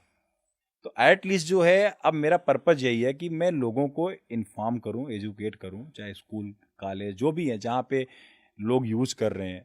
और आप देखेंगे ना, अभी तेलंगाना के अंदर जो है, जिम के अंदर जिम ओनर को पकड़ा पुलिस ने, क्योंकि वो लोगों को एस्टेरॉयड दे रहा था। लोगों की डेथ हो रही है। आप हार्ट एक बहुत बहुत वो चल रहा है, जिम के नाम पे लोग डर जाते हैं, भाई वहाँ जाएंगे ट्रेडमिल दौड़ेंगे और जो है हार्ट फेल हो जाएगा। आजकल ये भी चलता है, और इतना मिस इन्फॉर्मेशन फैलती है उससे कि जिम जाने से मर जाओगे। लोग सिंपल उसको सिंप्लीफाई कर देते हैं, जिम गए, वर्कआउट किए, ट्रेडमिल चले तो मर जाओगे, निपट जाओगे, क्यों चलना है। बोलते ही नहीं बोलते, आपने सुना, आपने भी सुना होगा, देखा है, बहुत सारी खबरें आती हैं। क्यों आती हैं। आप अगर थोड़ा सा डीप डाउन जाके एनालाइज करोगे ना, तो आपको देखोगे कि आपकी हार्ट की खून पंप करने की कैपेसिटी कितनी होती है। जितनी नेचुरल आप मसल्स आपके पास हो सकती है ना, खून को सप्लाई सब मसल्स को चाहिए, तो आपकी हार्ट की कैपेसिटी उतनी ही होती है। लेकिन आप जब आर्टिफिशियल मसल बना लेते हो, तो हार्ट के ऊपर एक्स्ट्रा प्रेशर रहता है कि भाई उनको भी सप्लाई करनी है, जो हमने तो नहीं बनाया, हमारी सप्लाई जिम्मेदारी नहीं थी, लेकिन मेरे ऊपर एडिशनल जिम्मेदारी डाल दी गई। अब बहुत ज़्यादा जिम्मेदारी अगर उसके ऊपर आप डाल दोगे हार्ट के ऊपर, तो भी बोले बेचारा यार जा, या नहीं करते यार, अब आप ज़्यादा प्रेशर दे रहे हो, कितना करें हम काम, तो वो भी बेचारा कई बार फेल कर जाता है। तो हार्ट फेल की बहुत सारी समस्याएं over miss use of steroid के कारण, एनाबॉलिक स्टेरॉयड के कारण भी होती हैं। बट जैसे कॉमन सवाल चलता है कि हाथी हुआ, गेंडा हुआ, घोड़ा हुआ, ये वेजिटेरियन है, घास फूस खाते हैं और बढ़िया देखो टाइट होते हैं। घोड़ा देखो कैसे चना खा के दौड़ लेता है, तगड़े तगड़े तगड़े। वेजिटेरियन वाले लड़के कहते हैं कि यार तुम्हारा हमारा नहीं बनता, घोड़ा लेके बन जाता है। तो देखिए इसमें क्या है, ये बहुत मिस इन्फॉर्मेशन है, लोग बहुत सिंप्लीफाई करके बोलते हैं। अगर आप थोड़ा सा साइंटिफिकली इसका एनालिसिस देखोगे, तो आप शुभंकर भाई देखोगे कि एक घोड़ा है या एक हाथी है। हाथी देखने में बहुत तगड़ी होती है, सिर्फ घास खाती है, लेकिन पता कितना घास खाती है दिन भर में, 100-200 कुंतल घास खा जाती है हाथी। और उसका जो सिस्टम है, जो मेटाबॉलिज्म सिस्टम है उसके अंदर जो लगा हुआ है, उस पूरे फाइबर को पचाता भी है और उससे अमीनो एसिड बनाता है। उस अमीनो एसिड से उसके मसल्स की डेवलपमेंट होती है। तो एक इंसान जो ये बोलता है भाई घोड़ा जो है घास खा के, हाथी घास खा के, गैंडा घास खा के बॉडी बना लेता है, तो हमारी क्यों नहीं बने। आप 200 किलो घास खा 200 कुंतल घास खा लीजिएगा, आप मुझे बताइए, 200 किलो घास नहीं खा पाइएगा ना, खा लेंगे आप, नहीं खाएंगे। और इतना फाइबर खा लेंगे, पचा भी नहीं पाएंगे। इंसानी शरीर जो है ना अलग बनी है, वो आपका घास खाने के लिए नहीं बनी है 100-200 किलो। तो मुद्दा क्या है, मुद्दा ये है कि आप अपनी शरीर को समझें, आपको जिस चीज़ की ज़रूरत है। अब आप यहाँ पे लोग बोलते हैं कि कौन सा टाइगर प्रोटीन शेक पीता है, जो आप प्रोटीन शेक पीते हो बॉडी बनाने के लिए। बात तो ये भी है भाई, टाइगर तो प्रोटीन शेक नहीं पीता है, लेकिन इंसान की जो बॉडी है उसमें जो इसेंशियल अमीनो एसिड होते हैं ना, उसमें 11 अपने आप बनाती है, 9 खुद खाना पड़ता है, डाइट से लेना पड़ता है। तो उसे कहीं ना कहीं से लेना ही पड़ेगा। अब लोग अंडे को भी बोलते हैं नॉन वेज है, सरकार बोलती है भाई संडे हो या मंडे डेली खाओ अंडे। ICMR जो अपने Indian council of medical research है जो नेशनल इंस्टीट्यूट ऑफ न्यूट्रिशन है कि भाई इंडिया के अंदर प्रोटीन डिफिशियंट है, सारे स्कूल के बच्चों जो मैंडेटरी मिड डे मील होता है वहाँ अंडे दिए जाते हैं। क्यों दिए जाते हैं? ताकि पोषण अच्छा रहे हमारे बच्चों का। अंडा वेजिटेरियन है? आप आजकल के जो अंडे आ रहे हैं ना, आप देखोगे तो उनसे तो मुर्गियां निकल नहीं रही हैं। तो आप जिस कैटेगरी में रखना चाहें रख दीजिए, तो इसकी एक अलग कैटेगरी है, एगिटेरियन बनाया गया है इसको। लेकिन पोषण के हिसाब से देखा जाए, न्यूट्रिशन के हिसाब से देखा जाए तो गुड सोर्स ऑफ प्रोटीन। और हमारा देश प्रोटीन डिफिशियंट है, ये हम नहीं बोलते, दुनिया भर की रिसर्च बोलती है। अगर प्रोटीन बहुत इसेंशियल चीज़ है आपकी नेल के लिए, आपकी हेयर के लिए, आपकी स्किन के लिए, इवन आपकी जितने वाइटल आर्गन है उनके फंक्शनिंग के लिए, तो प्रोटीन तो आपको चाहिए ना। अगर आप प्रोटीन पूरा नहीं कर पा रहे हैं तो आपकी जो सेल्स हैं उनकी रिपेयर कैसे होगी, आपकी मसल की रिपेयर कैसे होगी। और एक बार मसल एट्रोफी सेट हो जाएगी बॉडी के अंदर ना, तो जो मसल होती है धीरे धीरे उसका लॉस भी शुरू हो जाता है। तो मतलब अब हम तो अब लोगों के ऊपर ही छोड़ देते हैं कि भाई आपने अपना डाइट जो है ना। बट जैसे एक वेजिटेरियन लड़का बार बार रोता रहता है, मैंने कई बार जिम वालों में देखा है कि वेजिटेरियन लोगों की बॉडी नहीं बन सकती नेचुरली अनलेस एंड अनटिल आप बाहर से कुछ ले रहे हैं। इज इट पॉसिबल वेजिटेरियन हो के अच्छी बॉडी बनाना? आपको मैं एक बात बताता हूँ बहुत क्लियर कि वेजिटेरियन या नॉन वेजिटेरियन का बॉडी बिल्डिंग से कोई लेना देना नहीं है। अरे प्रोटीन तो वहीं से आता है ना महाराज। मैं बता रहा हूँ, दाल में भी प्रोटीन है। अब मैं बताता हूँ, समझा आप अब इस बात को समझना चाहते हैं, मैं और डिटेल में समझाता हूँ। देखिए, जितने सोर्स होते हैं, प्रोटीन क्या होता है, प्रोटीन और प्रोटीन की क्वालिटी दो अलग चीज़ें हैं। अगर क्वालिटी अच्छी प्रोटीन की क्वालिटी अच्छी है तो आपको कम मात्रा में प्रोटीन मिलेगा तब भी चलेगा। अगर आपकी प्रोटीन की क्वालिटी लो है तो आपको प्रोटीन इंटेक ज़्यादा करना पड़ेगा, क्योंकि क्वालिटी कहाँ से आती है, आपके प्रोटीन इंटेक के एब्जॉर्प्शन से आती है। मान लिया आपने प्रोटीन खा लिया, बॉडी में एब्जॉर्व ही नहीं हो रहा है, डाइजेस्ट ही नहीं हो रहा है, तो प्रोटीन आपने कितना 80 ग्राम खा लिया, 100 ग्राम खा लिया, क्या फ़र्क पड़ता है उससे, दिक्कत है उससे। तो यहाँ पे बच्चों को मैं ये समझाना चाहता हूँ, या जो भी फिटनेस वाले हैं समझना चाहते हैं कि भाई प्रोटीन कहाँ से आता है। आपके जितने भी सोर्स हैं, वेजिटेरियन सोर्स आप कोई भी उठा लीजिए, दूध से अच्छी क्वालिटी, मैं फिर से बोल रहा हूँ, नेशनल इंस्टीट्यूट ऑफ न्यूट्रिशन की किताब में लिखा है। देखिए क्या होता है कि प्रोटीन का एक आप ये समझिए कंपोजिशन होता है। जैसे आपके ये मसल्स हैं ना, मसल में अमीनो एसिड हैं, तो इनकी एक प्रोफाइल होती है अमीनो एसिड की। तो जितने भी प्रोटीन के सोर्स हैं ना, उनके अंदर अमीनो एसिड होता है, उनकी एक प्रोफाइल होती है। तो नेशनल इंस्टीट्यूट ऑफ न्यूट्रिशन की किताब ये बोलती है कि जो आपका दूध होता है, दूध की प्रोफाइल जो नेचुरल हमारे अमीनो एसिड्स की प्रोफाइल है, प्रोटीन की प्रोफाइल, उसकी 90% के बराबर होता है।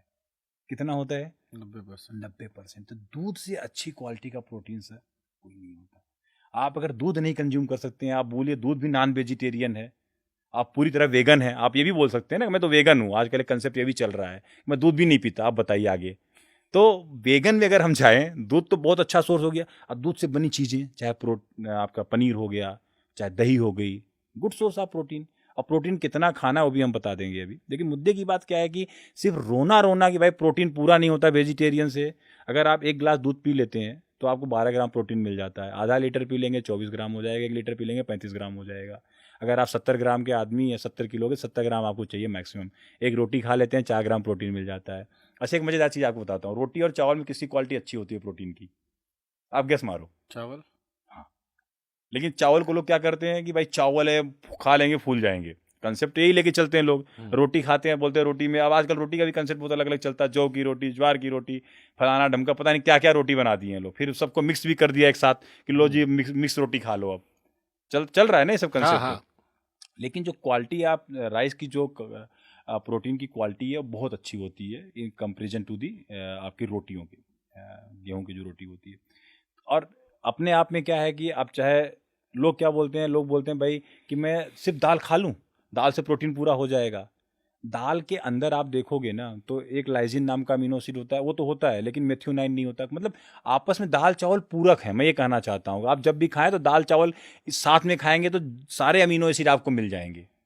और उसके अलावा वेजिटेरियन सोर्स में आजकल तो एक नया आया हुआ किनोवा करके आया हुआ, जिसके अंदर ऑल इसेंशियल अमीनो एसिड है। आप अपने डाइट में उसको शामिल कर सकते हैं। और आपका जो ओट्स है उसके अंदर क्वालिटी वाला प्रोटीन होता है। तो कहने का मतलब कि भाई आप कुछ भी खाओ, आपको बस थोड़ा सा अवेयर होना है, समझना है कि इसमें क्या है। बट जैसे सोशल मीडिया पर भतेरो न्यूट्रिएंट्स पड़े हैं, इतने सारे न्यूट्रिशन देने वाले हैं कि आपको समझ नहीं आता। एक आदमी कहता है ये खाओ, एक आदमी कहता है ये खाओगे गड़बड़ हो जाएगा, एक आदमी कहता है सुबह ये मत खाओ, एक आदमी कहता है शाम को ये मत खाओ। एक ही बात को हर आदमी उलट पुलट के कह रहा है और कॉमन आदमी का दिमाग का फ्यूज उड़ गया है। कि हम कैसे माने किस न्यूट्रिशनिस्ट की हम सुने? आप बहुत अच्छा प्रश्न उठाए हो और मेरे दिल के बहुत करीब है ये बातें। क्योंकि लोग क्या है ना, मिस इन्फॉर्मेशन इतनी फैला रहे हैं, थोड़े से लोगों को क्या होता है, कहीं से पढ़ लिया, सीख लिया, समझ लिया, सब न्यूट्रिशनिस्ट बन गए हैं, सब ज्ञान दे रहे हैं, सब डॉक्टर बन गए हैं। और आम जो लोग होते हैं, अगर जिसके फॉलोअर ज़्यादा, तो सोचते हैं अच्छी बात कर रहा होगा, ज्ञान सही दे रहा होगा ये। तो मैं यहाँ पे एक बात बोलना चाहता हूँ कि अभी मैं आगे बताऊँगा भी कि एक छोटी सी किताब है, बहुत छोटी, थोड़ा पढ़ने लिखने की आदत डालें लोग। अगर नहीं पढ़ लिख सकते तो एआई को लगाएं काम पे, वो आपके लिए पढ़ेगी। लेकिन आप जो है, भारत सरकार ने एक किताब इशू की है, dietary guidelines, national institute of nutrition, किसके साथ, Indian council of medical research के साथ। मेरे ख्याल से एक हार्डली किताब होगी 150 पेज की। ये हमारे भारतीय लोगों को, हमारे नागरिकों को क्या डाइट चाहिए, किस तरह की डाइट चाहिए, इस किताब में पूरी अच्छी तरह से लिखी गई बातें हैं। और इतनी सिंपल भाषा में, पिक्टोरियल है पूरी किताब, पिक्चर है इसमें लगे हुए, आपको समझाया गया है। जैसे मैं अगर बात करूं मसल की, एक बात मैं किताब की बात बता रहा हूं, कितनी बढ़िया किताब है। किसी इन्फ्लुएंसर की जरूरत नहीं है। इन्फ्लुएंसर का काम होना चाहिए बेसिकली लोगों को सही जानकारी देना, सही तरीके से बताना, उनकी मदद करना। लेकिन वो कहाँ इन्फ्लुएंस कर दे रहे हैं, किस तरह से इन्फ्लुएंस करके कंफ्यूज कर दे रहे हैं, तो दिक्कत है। लेकिन सबका इलाज यही है कि आप खुद आप दीपो हो बुद्ध वाला काम करिए। एक किताब है, फ्रीली अवेलेबल है, खरीदना भी नहीं है, डाउनलोड कर लीजिए।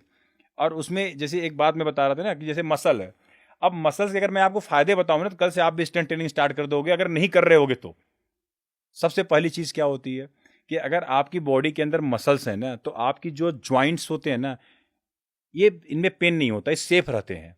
आपका लोड जो होता है मसल्स ले लेती है, ज्वाइंट्स ऊपर लोड कम आता है अगर आपकी मसल्स अच्छी हैं तो। आपकी अगर मसल्स अच्छी हैं, आप समझो मसल्स अच्छी हैं आपकी, तो आपकी जो इंसुलिन की सेंसिटिविटी है वो बढ़ जाती है। अब पूछिए इंसुलिन सेंसिटिविटी क्या होती है? लोगों को जो मधुमेह की बीमारी होती है ना, वो नहीं होगी, देर से होगी, कम होगी। पूछिए क्यों? क्योंकि जो आपकी एक्स्ट्रा शुगर होती है ना, मसल्स में भी जाके स्टोर होती है। अब ज़्यादा मसल है तो कुछ वहाँ जाके स्टोर हो जाएगी। आपके किसको मेहनत कम करनी पड़ेगी? इंसुलिन को कम मेहनत करनी पड़ेगी। अगर इंसुलिन को कम मेहनत करनी पड़ेगी तो इंसुलिन की सेंसिटिविटी बढ़ जाएगी। तो अच्छी मसल है अगर आपके पास है, तो आप डायबिटिक से भी दूर रहेंगे। अब भारत के अंदर पता है आज डायबिटिक की क्या कंडीशन है? 21 करोड़ लोग हैं डायबिटिक इंडिया के अंदर। हम डायबिटिक की कैपिटल बनने जा रहे हैं शुभंकर भाई। कितनी पॉपुलेशन है अपनी? 140 करोड़। 140 करोड़ में से 21 करोड़ लोग क्या हैं? डायबिटिक हैं। और ये आईसीएमआर की रिपोर्ट बोल रहा हूँ मैं, कोई सोशल मीडिया की या किसी इन्फ्लुएंसर की बात नहीं बोल रहा।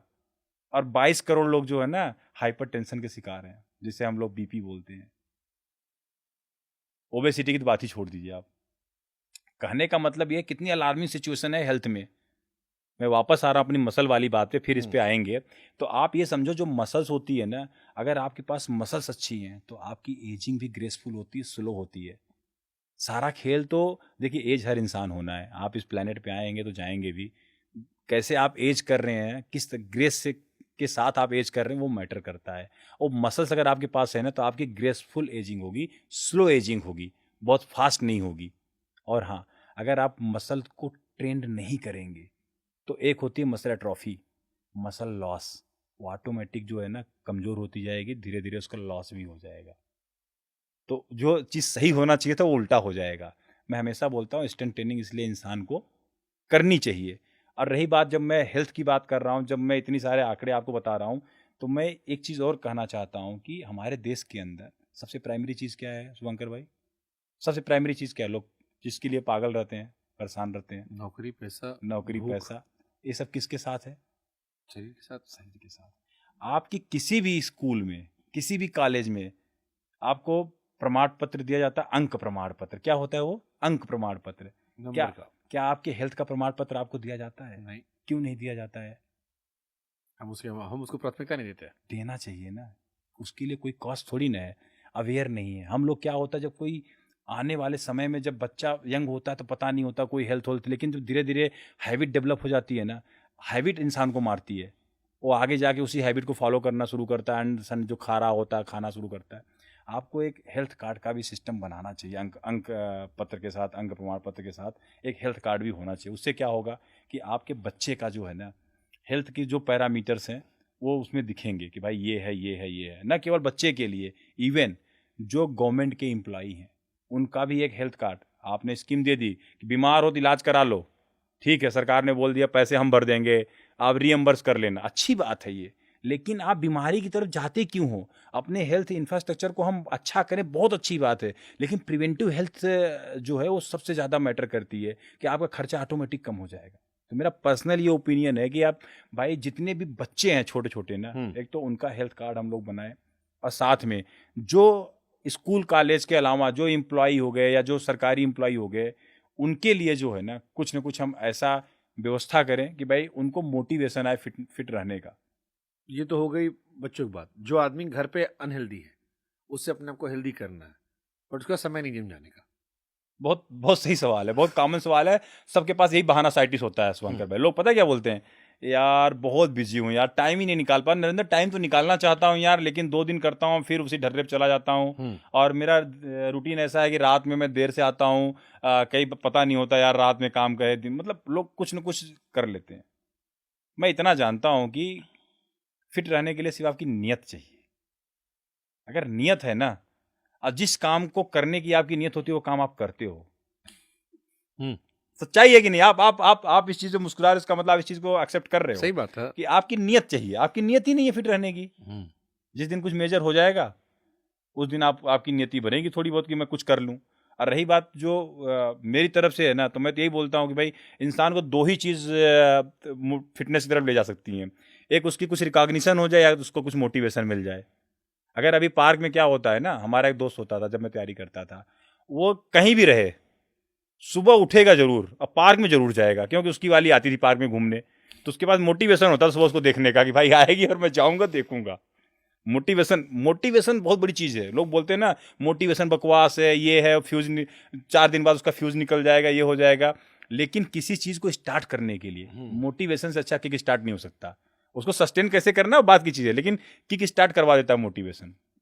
तो मुद्दे की बात यह है कि जो ऐसे लोग हैं ना जो फिटनेस करना चाहते हैं, अगर अभी क्या हो जाए कि बोर्ड पे ठीक है इनको रिकॉग्नाइज कर दिया जाए और एक चलो अवार्ड बांट देते हैं, fittest employ of the office या डिपार्टमेंट, और उसको जो है पता चला कि प्रेसिडेंट जो है बुला के या स्पोर्ट्स मिनिस्टर बुला के अवार्ड दे रहे हैं, रिकॉग्नाइज कर रहे हैं सबके सामने। आप बिलीव नहीं करोगे, लाइन लग जाएगी लोगों की। लोग कहेंगे हम फिट होंगे इस बार, हम अवार्ड लेके आएंगे। बच्चे भी बोलेंगे माँ बाप को, अरे पापा फिट काहे नहीं होते, पड़ोसी देखिए अंकल लेके आए अवार्ड इस बार जाके। तो वहां से भी एक मोटिवेशन आएगा लोगों को। और उसी तरह से डिजिटल बोर्ड बनाइए आप जब इतना खर्च कर रहे हैं हम लोग, तो हम लोग को डिजिटल बोर्ड बनाना चाहिए, लगाना चाहिए। भाई हमारा फिटेस्ट एम्प्लॉय है। हेल्थ को तभी आप प्रमोट कर पाएंगे अगर आप ईमानदारी से अगर हेल्थ की बात करते हैं तो। ठीक है, आपकी जिंदगी का एक और सेगमेंट है, क्योंकि आप जीएसटी डिपार्टमेंट में हैं, एडिशनल कमिश्नर जीएसटी, सही है पद? तो मुझे लगा जीएसटी के भी कुछ कॉमन सवाल लोगों ने भेजे थे। जैसे एक सवाल था कि रेट जो होती है वो खाली बड़े बिजनेसमैन के यहाँ होती है? नहीं, ऐसा बिल्कुल भी नहीं है। जो भी कर चोरी कर रहे हैं, चाहे छोटे हो चाहे बड़े, सरकार कभी भी जो है ये देख के नहीं जाती है किसी घर पे कि वो बड़े हैं कि छोटे हैं। अगर कोई आम दुकानदार है जो आपको जीएसटी का बिल नहीं दे रहा, क्या करे आदमी? नहीं, आप इसके लिए तो हम लोग पूरी मुहिम चलाते हैं, इन्फॉर्म कर रहे हैं लोगों को, एजुकेट कर रहे हैं। भाई बिल मांगिए, बिल आपका अधिकार है। कह रहा नहीं देंगे, वैसे देंगे, मेरा लेना लीजिए, नहीं लेना मत लीजिए। नहीं, आपका बिल जो है ना अधिकार है। अगर ऐसा कह रहे हैं ना, तो एक जो है कंज्यूमर अफेयर का नंबर होता है, जागो ग्राहक जागो, आप वहाँ कंप्लेन दर्ज करा सकते हैं कि भाई मुझे ये फलाने जीएसटीएन इनका नंबर है और ये फलाने बंदे हैं, इन्होंने मुझे मना कर दिया बिल देने से। ये तो अपराध है। आपको तो बिल, बाकी डिपार्टमेंट सरकारी वाला बड़ा स्लो होता, आप वाला तेज है स्लो है जीएसटी वाला? नहीं, स्लो तो कोई नहीं है। सारा चीज आजकल डिजिटल हो गया, पूरी जीएसटी डिजिटल है सर। पूरी आप जीएसटी को देखेंगे तो सब ऑनलाइन है, सब बहुत वेरी फास्ट चल रहा है। स्लो कहाँ है अब? आप कस्टम में भी थे? बिल्कुल। कैसा साल काम किए कस्टम में? कस्टम में मेरे ख्याल से 6-7 साल का एक्सपीरियंस है मेरा कस्टम्स का। तो कस्टम कैसे काम करता है थोड़ा बताओ ना। कोई सामान विदेश से लेकर आए, कैसे काम करता है? नहीं, आप विदेश से लेके आए हैं तो उसके ऊपर ड्यूटी होती है, इंपोर्ट ड्यूटी जिसे हम लोग बोलते हैं। वो इंपोर्ट ड्यूटी आपको भरना पड़ेगा। उसके बाद आप अपना सामान घर ले जा सकते हैं। और क्या इसमें, मतलब और क्या जानना चाहते हैं? जैसे कस्टम की चेकिंग बहुत सारी होती है इंटरनेशनल एयरपोर्ट पे। मेरा एक जैकेट रख लिया कस्टम वाले ने। हम फ्लाइट में छोड़ आए थे, वापस नहीं गया, कस्टम ड्यूटी लगेगी। खैर वो अलग कहानी है। बट जैसे मैं अफगानिस्तान से लौट रहा था, तो कस्टम वालों ने सारे सामान रोक लिए। कहा कि हमें शक है किसी एक के बैग में अफीम पड़ी थी। आधे घंटे बाद हमें हमारा दे दिया। अफगानिस्तान से आए थे तो 2-4-5 लोगों को रोक लिया उन्होंने, जिनके साथ अपना कर रहे तामझाम। फिर सोशल मीडिया पे आए दिन कस्टम के बड़े वीडियोस आते हैं, अजीबोगरीब तरह के वीडियोस, चोरी कलाकारी की पराकाष्ठा को पार करते वीडियोस। कस्टम वाले कैसे ट्रैक करते हो आप लोग, कस्टम में जब काम कर रहे थे आप लोग? बहुत बहुत बढ़िया सवाल है आपका। देखिए, जो ट्रैकिंग है उसके लिए हमारे पास सिस्टम है, हम प्रोफाइलिंग करते हैं। आपने कितने चक्कर कहाँ के मारे, हमें सब पता रहता है कि आप कहाँ जा रहे हैं, क्या कर रहे हैं, कैसे कर रहे हैं। वो तो अपना एक सिस्टम कैसे, है। मान लो कोई नया लड़का पहली बार गया कहीं पे, हमारे पास अपना खुद का सॉफ्टवेयर होता है, खुद का सिस्टम होता है, और उसमें हमें पता होता है कि आप अगर देखिए कस्टम आते हैं ना आप, तो सबसे पहले हेलो कौन बोलता है आपको? वाइट ड्रेस वाला बंदा ही हेलो बोलता है, आइए सर वेलकम, आप आ गए हमारे देश में। एक ग्रीन चैनल है, ये रेड चैनल है। अगर कुछ डिक्लेयर करना है तो आप रेड चैनल से जाइए, अगर कुछ लेके नहीं आए हैं तो आप ग्रीन चैनल से जाइए। कितनी बढ़िया व्यवस्था है ना वहाँ पे, ग्रीन चैनल रेड चैनल की व्यवस्था बनाई गई है आपके लिए। तो उसके अलावा जो है, जब आप बात करते हैं कि भाई आप आ गए यहाँ पे, अब प्रोफाइलिंग करने की कि आप कितने चक्कर कहाँ के मार रहे हैं, तो पता रहता है। जब आप देश छोड़ के जाते हैं, जब स्टैंप लगता है तो हमें पता होता है कि आप कहाँ गए, कहाँ नहीं गए, कहाँ से आ रहे हैं, क्या करके आ रहे हैं। और दूसरी चीज़ की रोका भी उन्हीं को जाता है जो रिस्क पैरामीटर पे आते हैं। मैं एक इंसिडेंट बताना चाहूँगा यहाँ पे, जब मैं वाइजैग में पोस्टेड था कस्टम्स में, तो एक पैसेंजर आए, आप शिकायतें कर रहे हैं, कस्टम डिपार्टमेंट ने आपकी जैकेट रख ली। कहाँ रख ली? मैं देखूंगा भाई आपकी जैकेट क्यों, अगर आपकी पर्सनल यूज़ की चीज़ थी तो क्यों रखी गई? नहीं, हम फ्लाइट में छोड़ आए थे गलती से, अच्छा, तो हमने दोबारा मंगाया तो उन्होंने कहा पैसा दोगे तब देंगे। नहीं वो चीज़ देखने वाली बात है कि भाई उन्होंने कैसे ट्रीट किया उसे, ब्रांड मतलब अब लेके आपकी पर्सनल अगर इफेक्ट की चीज़ थी तो आपको मिलनी चाहिए थी। जब मैं था तो वहाँ पे एक यात्री आए, और नॉर्मली क्या होता है कि जिनके पास कुछ डिक्लेयर करने को नहीं होता वो ग्रीन चैनल से निकल जाते हैं, जिनको कुछ से डिक्लेयर नहीं करना है तो ग्रीन चैनल से आते हैं। तो एक मेटल डिटेक्टर था, तो उस मेटल डिटेक्टर से जो है निकल रहे थे, और जैसे जाएं तो वहाँ पे दिखाया कि भाई इनके पास कुछ मेटल है। और फिर वापस ऑफिसर ने उनको साइड से बोला कि एक बार फिर से आप एंट्री मारिए। होता नहीं, जैसे आप कुछ अगर कुछ बच जाता है तो बोलते फिर से आइए, आप इसको उतार दीजिए, उसको उतार दीजिए, घड़ी उतार दीजिए, ऐसा बस। फिर आए, फिर बज रहा है, उनके जितने भी चीज़ें थी सारी मेटल उतरवा दी, फिर बज रहा था। अब समझ में नहीं आया हम लोग को भाई हो क्यों रहा है ये, कि इसमें प्रॉब्लम आ गई। और लोग जा रहे हैं तो एकदम सही बता रहा है, ये भाई साहब जाएँ तो दिक्कत करने लग जाए।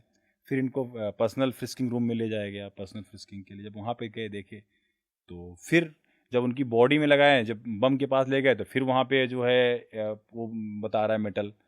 अब मेरे को समझ में नहीं है हो क्या रहा है। तो हमारे एक्सपीरियंस वाले साथी थे, बोले सर आप थोड़ा सा वेट करिए, मैं समझता हूँ कि माजरा क्या है। मतलब आप बिलीव नहीं करेंगे, लोग जो आप बोले थे ना अतरंगी आइडियाज़ लेके आते हैं सामान लाने का, आए दिन कुछ कुछ होता रहता है। वहाँ पे भी एक अतरंगी आइडिया हुआ, जो रेक्टम कॉन्सिलमेंट का इनका केस था। पता चला भाई साहब ने जो है मतलब गोल्ड स्मगलिंग करने के लिए बॉडी में ही कंसील कर लिया गोल्ड को पिछवाड़े के अंदर।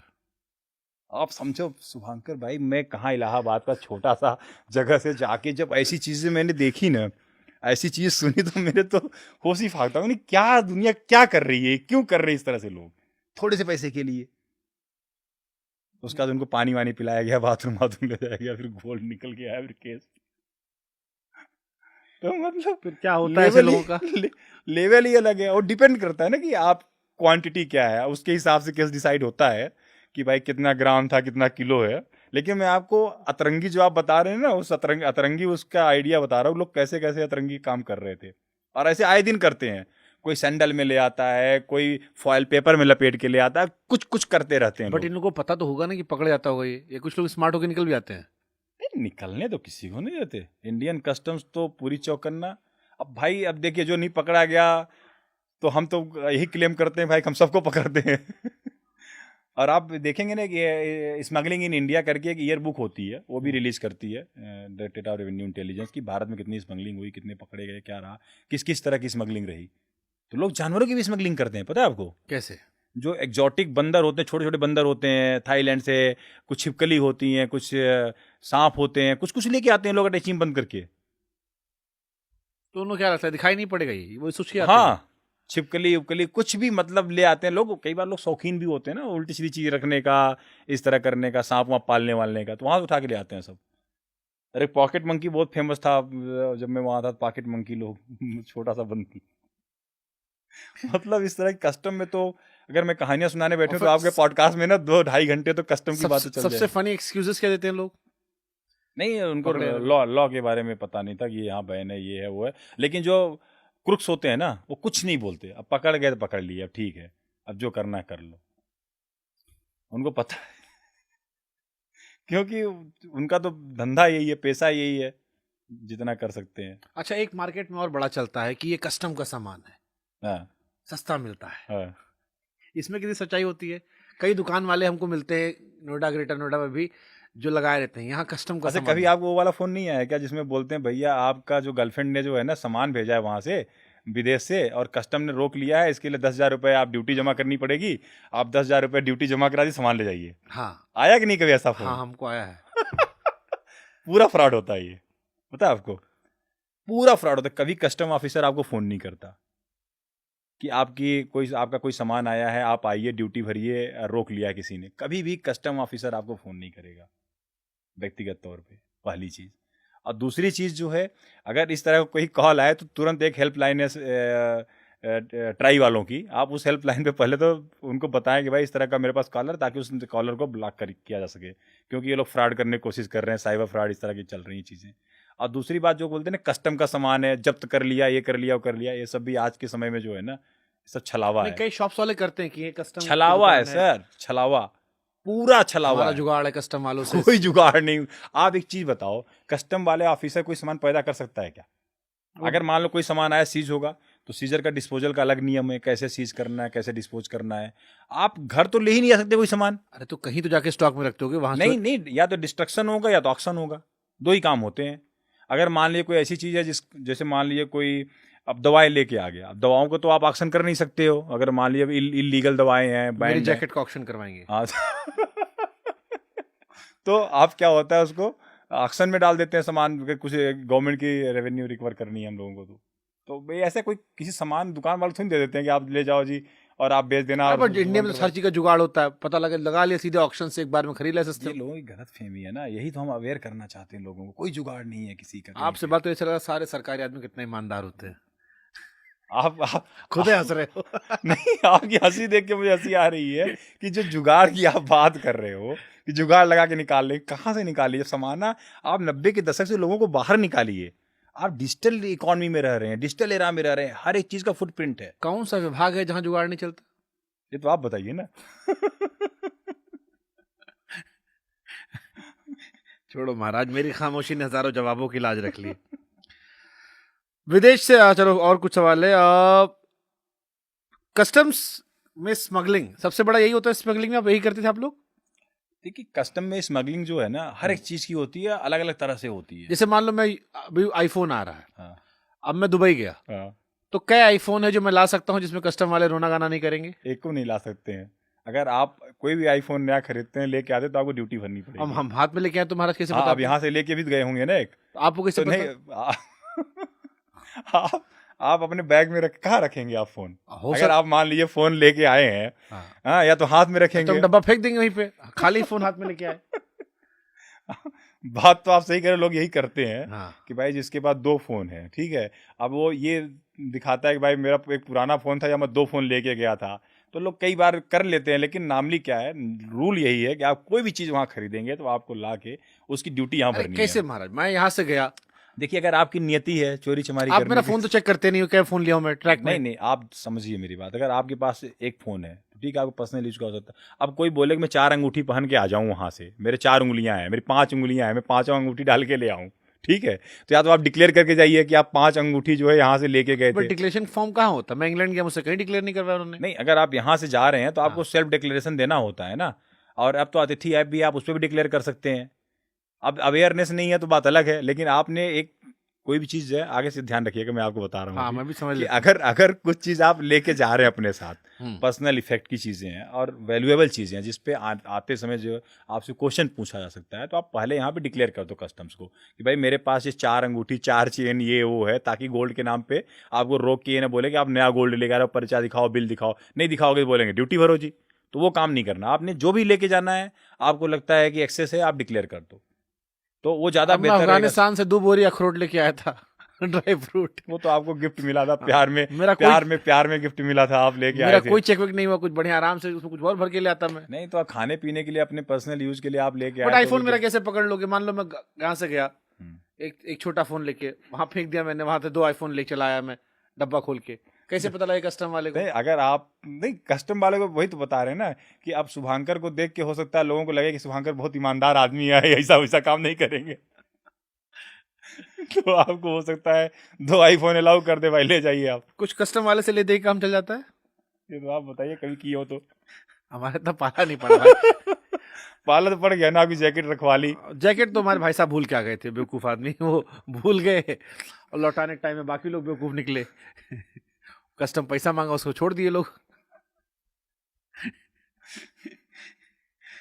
ओके, अभी जीएसटी में चेंजेस आए हैं, हाँ, क्या फायदा हो रहा है इससे? देखिए ये जो कदम है जीएसटी में चेंजेस लाने का, इसे रेट जो है ना रैशनलाइज हुए हैं बहुत सारे। जैसे अभी आप देखेंगे कि एजुकेशन के मामले में आप देखेंगे तो जितने भी शिक्षा की किताबें थी या बुक्स थी, सब पे 5% सब पे 0 जीएसटी हो गया, अभी कोई जीएसटी नहीं है। अगर आप देखेंगे ट्रैक्टर हो गया, अब ट्रैक्टर के रेट्स जो है जहाँ 18% 5% पे आ गए। इसी तरह से आप देखेंगे बहुत सारे रेट जो है ना, गाड़ियाँ हैं, अब गाड़ियों पे जहाँ पे सेस भी लगता था, सेस हटा दिया सरकार ने। अब केवल एक 40% का आपको जीएसटी देना है, कोई सेस नहीं है, पहले सेस भी देना पड़ता था। तो रेट क्या है, सरकार का टारगेट यही था कि जितने भी कॉमन यूज़ की चीज़ें हैं, जो अब देखिए स्कूटी होती है, कॉमन यूज़ की चीज़ है, बाइक है, कॉमन यूज़ की 28% टैक्स था, अब सब किस में आ गया, 18% में आ गई। तो जितनी भी चीज़ें हैं ना जो आम जनता यूज़ कर रही है, उस पर टैक्स का बर्डन कम से कम पड़े, क्योंकि आप देखेंगे जीएसटी कौन भरता है, इनडायरेक्ट टैक्स है। अल्टीमेटली इसका लास्ट जो बंदा है ना, जो सामान खरीद रहा है, उसके ऊपर ही टैक्स का भार पड़ता है। तो सरकार का ये था कि नहीं यार, हमें जितने भी कॉमन लोग हैं ना, उनके ऊपर टैक्स का भार कम करना है। तो बहुत सारी चीज़ सस्ती हुई हैं। आप जीएसटी के एडिशनल कमिश्नर हो, जी अभी बेटिंग ऐप को लेकर बहुत सारे खिलाड़ियों से पूछताछ हुई है, जी फिर बेटिंग ऐप बंद हो गए। जी। पहले गलत थे कि सरकार को मोटा पैसा मिला था, खेलने दे रहे थे, या अभी गलत हैं कि बंद कर दिया और उसका जो ऑफलाइन तरीका पुराना ट्रेडिशनल था बेटिंग का वो चालू रहेगा, और इससे सरकार को कितना लॉस हुआ? देखिए अगर शुभंकर भाई इस पे मैं बताऊं तो सरकार एक सोशल काज के लिए काम करती है। जो बेटिंग है या गैम्बलिंग है, देखिए ये लोग जिस नेचर का गेम कर रहे थे, पहले तो इनके ऊपर टैक्स बढ़ाया गया कि भाई आपकी जितनी एंट्री फीस होगी आपको पूरे पे ही टैक्स भरना है, कोई का आपके कमीशन पे टैक्स नहीं भरना है, पहली चीज़। फिर उसके लिए काफ़ी लीगल इशूज़ रहे। और सरकार हमेशा जो सोशल काज के लिए काम करती है कि भाई अगर सोशल काज क्या है कि हमें बेटिंग और गैम्बलिंग नहीं करने देनी है, तो कोई भी तरीका हो। ये लोग बोलते नहीं इसमें स्किल का गेम है, इसमें ये गेम है, अलग अलग लॉजिक लेके आते थे कि भाई इस तरह से चल रहा है। लेकिन एक्चुअल में सब जब गैम्बलिंग किया बेटिंग की कैटेगरी में, सरकार ने बोला नहीं, इलीगल है, हमें बंद करना है ये चीज़ें, तो उसे बंद कर दिया। अब ये लोग भी आप देखोगे आए दिन न्यूज़ आ रही है कि भाई हम फ्री फॉल ऑल करेंगे या कुछ फ्री प्ले करेंगे, कुछ कुछ सिस्टम बना रहे हैं अपना। लेकिन बेटिंग गैम्बलिंग तो किसी भी स्वस्थ समाज के लिए और यूथ के लिए कहीं से भी अच्छा नहीं है। ये बहुत एडिक्टिव होता है। कितने परिवार पहले आप देखे होंगे, अगर आपको याद हो, जब लॉटरी सिस्टम अपने यहाँ चलता था, लॉटरी खेल खेल के कितने अच्छे खासे परिवार बर्बाद हुए हैं अपने देश के अंदर ठीक ठाक। तो सरकार तो कभी भी चाहती नहीं है कि भाई, सरकार को यहाँ से रेवेन्यू कलेक्ट नहीं करना था, कभी भी नहीं था सरकार को रेवेन्यू कलेक्ट करना, बल्कि सरकार ने कोशिश यही की कि इनको डीमोरलाइज किया जाए, ऐसे लोग जो है काम ना करें। लेकिन जब सोशल काज उनको लगा नहीं ये चीज़ें हमारे यूथ और समाज के लिए ठीक नहीं है, तो ये डिसीजन लिया गया। कितना नुकसान होता होगा सरकार को इससे? एंड रेवेन्यू का एग्जैक्टली तो अभी मैं आप फिर भी मोटा मोटा कितना आप बेहतर इन्वेस्टिगेटर हैं, बेहतर पत्रकार हैं, आपको तो नहीं नहीं, सारी इसमें कितना चार्ज करते थे आप लोग? नहीं 40% के 28% के उसमें डाल दिया था इसको, फिर अभी 40% में डाल दिया। लेकिन अल्टीमेटली जो है जब बंद ही कर दिया तो कोई मतलब नहीं है वो। एक और आपके बड़े फेमस ऑफिसर हैं समीर वानखेड़े जी काफी चर्चित रहे। जी शाहरुख खान के लड़के को उन्होंने अंदर कर दिया था, जी फिर अभी उन पर बहुत सारे केसेस चल रहे हैं। जी। क्या नजरिया आपका समीर वानखेड़े साहब पर?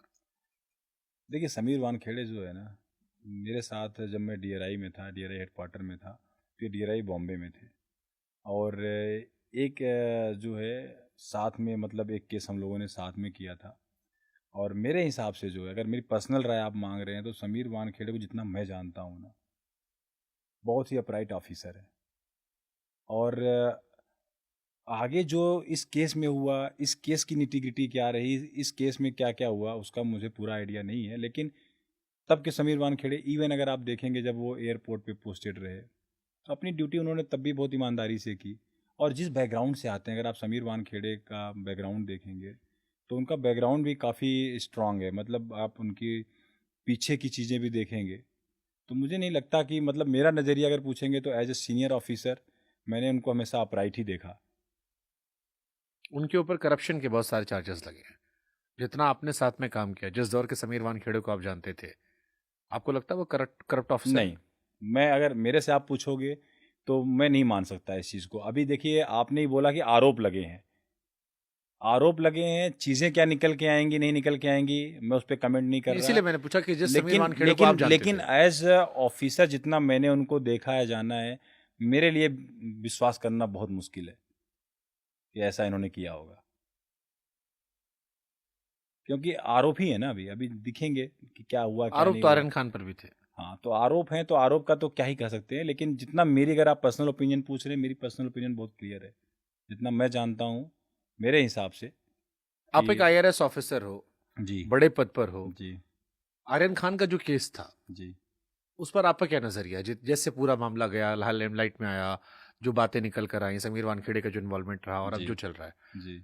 आई एम श्योर आप लोग भी उस पर स्टडी करते होगे, नजर नहीं, रखते ये तो होगे। जितना देखिए, नार्मली क्या होता है कि केस में क्या होता है ना शुभंकर भाई, जिसका केस होता है ना, केस की जो निटी-ग्रिटी होती है, जो डिटेल्स होती हैं, उन्हीं को पता होती है कि केस में क्या रहा।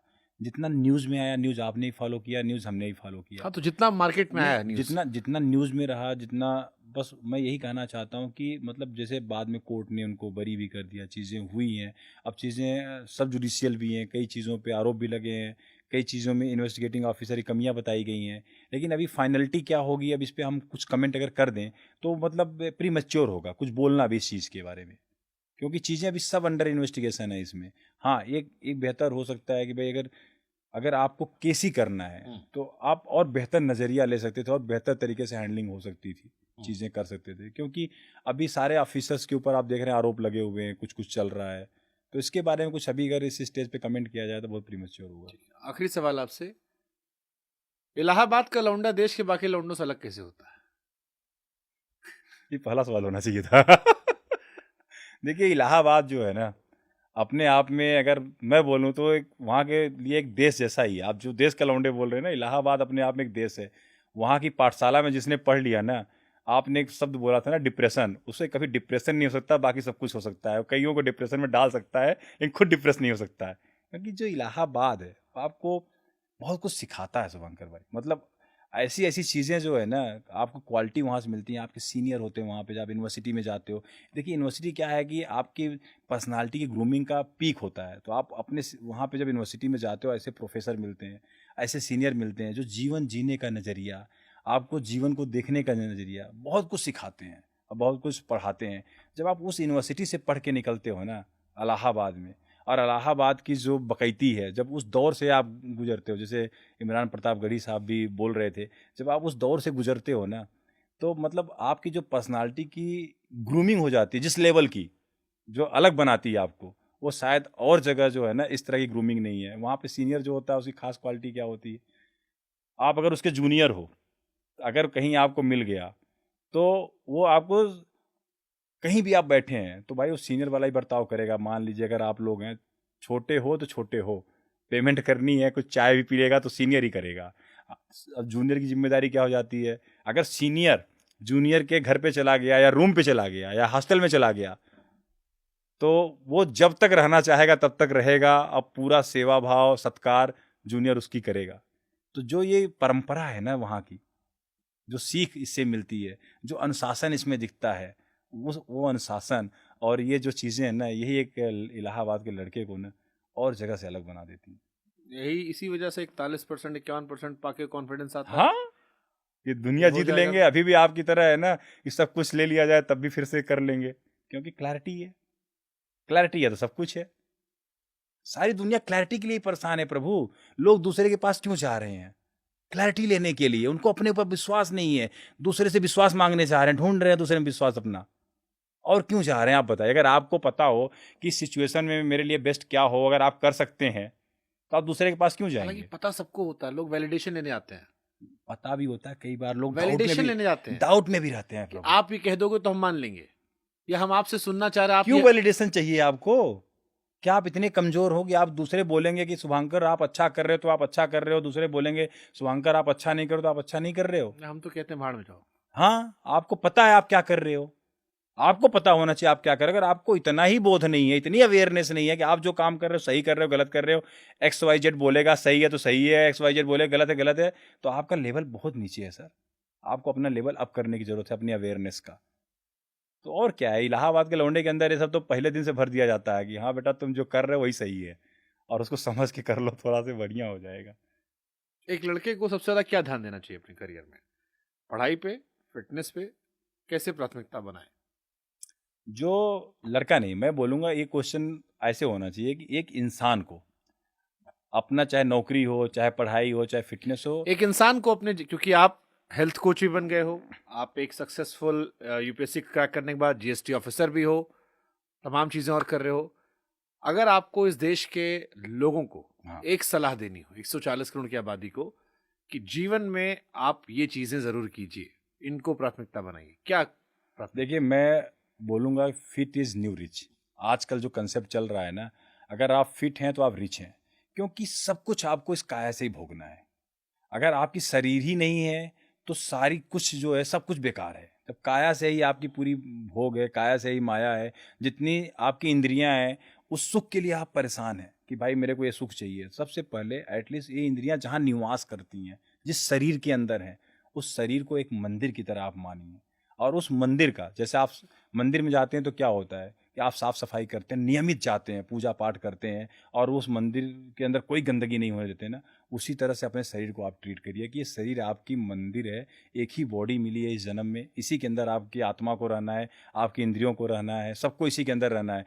तो इसका भी ध्यान वैसे ही रखा जाए जैसे उस मंदिर का हम रखते हैं, ताकि ये स्वस्थ रहे, फिट रहे, हेल्दी रहे, और आप जो कुछ जीवन में अचीव करना चाहते हैं, जहाँ जाना चाहते हैं वहाँ पहुँचे। क्योंकि मैं हमेशा मानता हूँ शुभंकर भाई कि लाइफ जो है ना, कंपास वॉच वाली होनी चाहिए, स्टॉप वॉच वाली नहीं।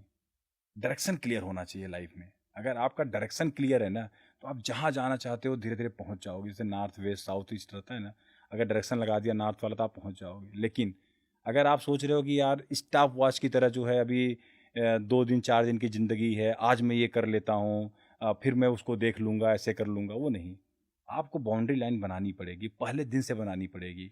और वो जो संतुलन है ना, अगर आप संतुलन बना लोगे तो कोई चीज़ नहीं छूटेगा। आपकी हेल्थ भी आपके साथ रहेगी, आपकी वेल्थ भी आपके साथ रहेगी, और आप उसको एंजॉय भी कर पाओगे। नहीं तो पता चला वेल्थ हो जाएगी, हेल्थ छूट जाएगी, हेल्थ हो रहेगी, वेल्थ नहीं मिलेगी, सब चीज़ में इम्बैलेंस हो जाएगा। बहुत बहुत शुक्रिया आपका थैंक यू शुभंकर भाई। समय देने के लिए, और आई होप कि आपसे कुछ लोग सीखें। फिर हम आपसे मिलते हैं किसी और दिन इसके अगले एपिसोड में। Thank you.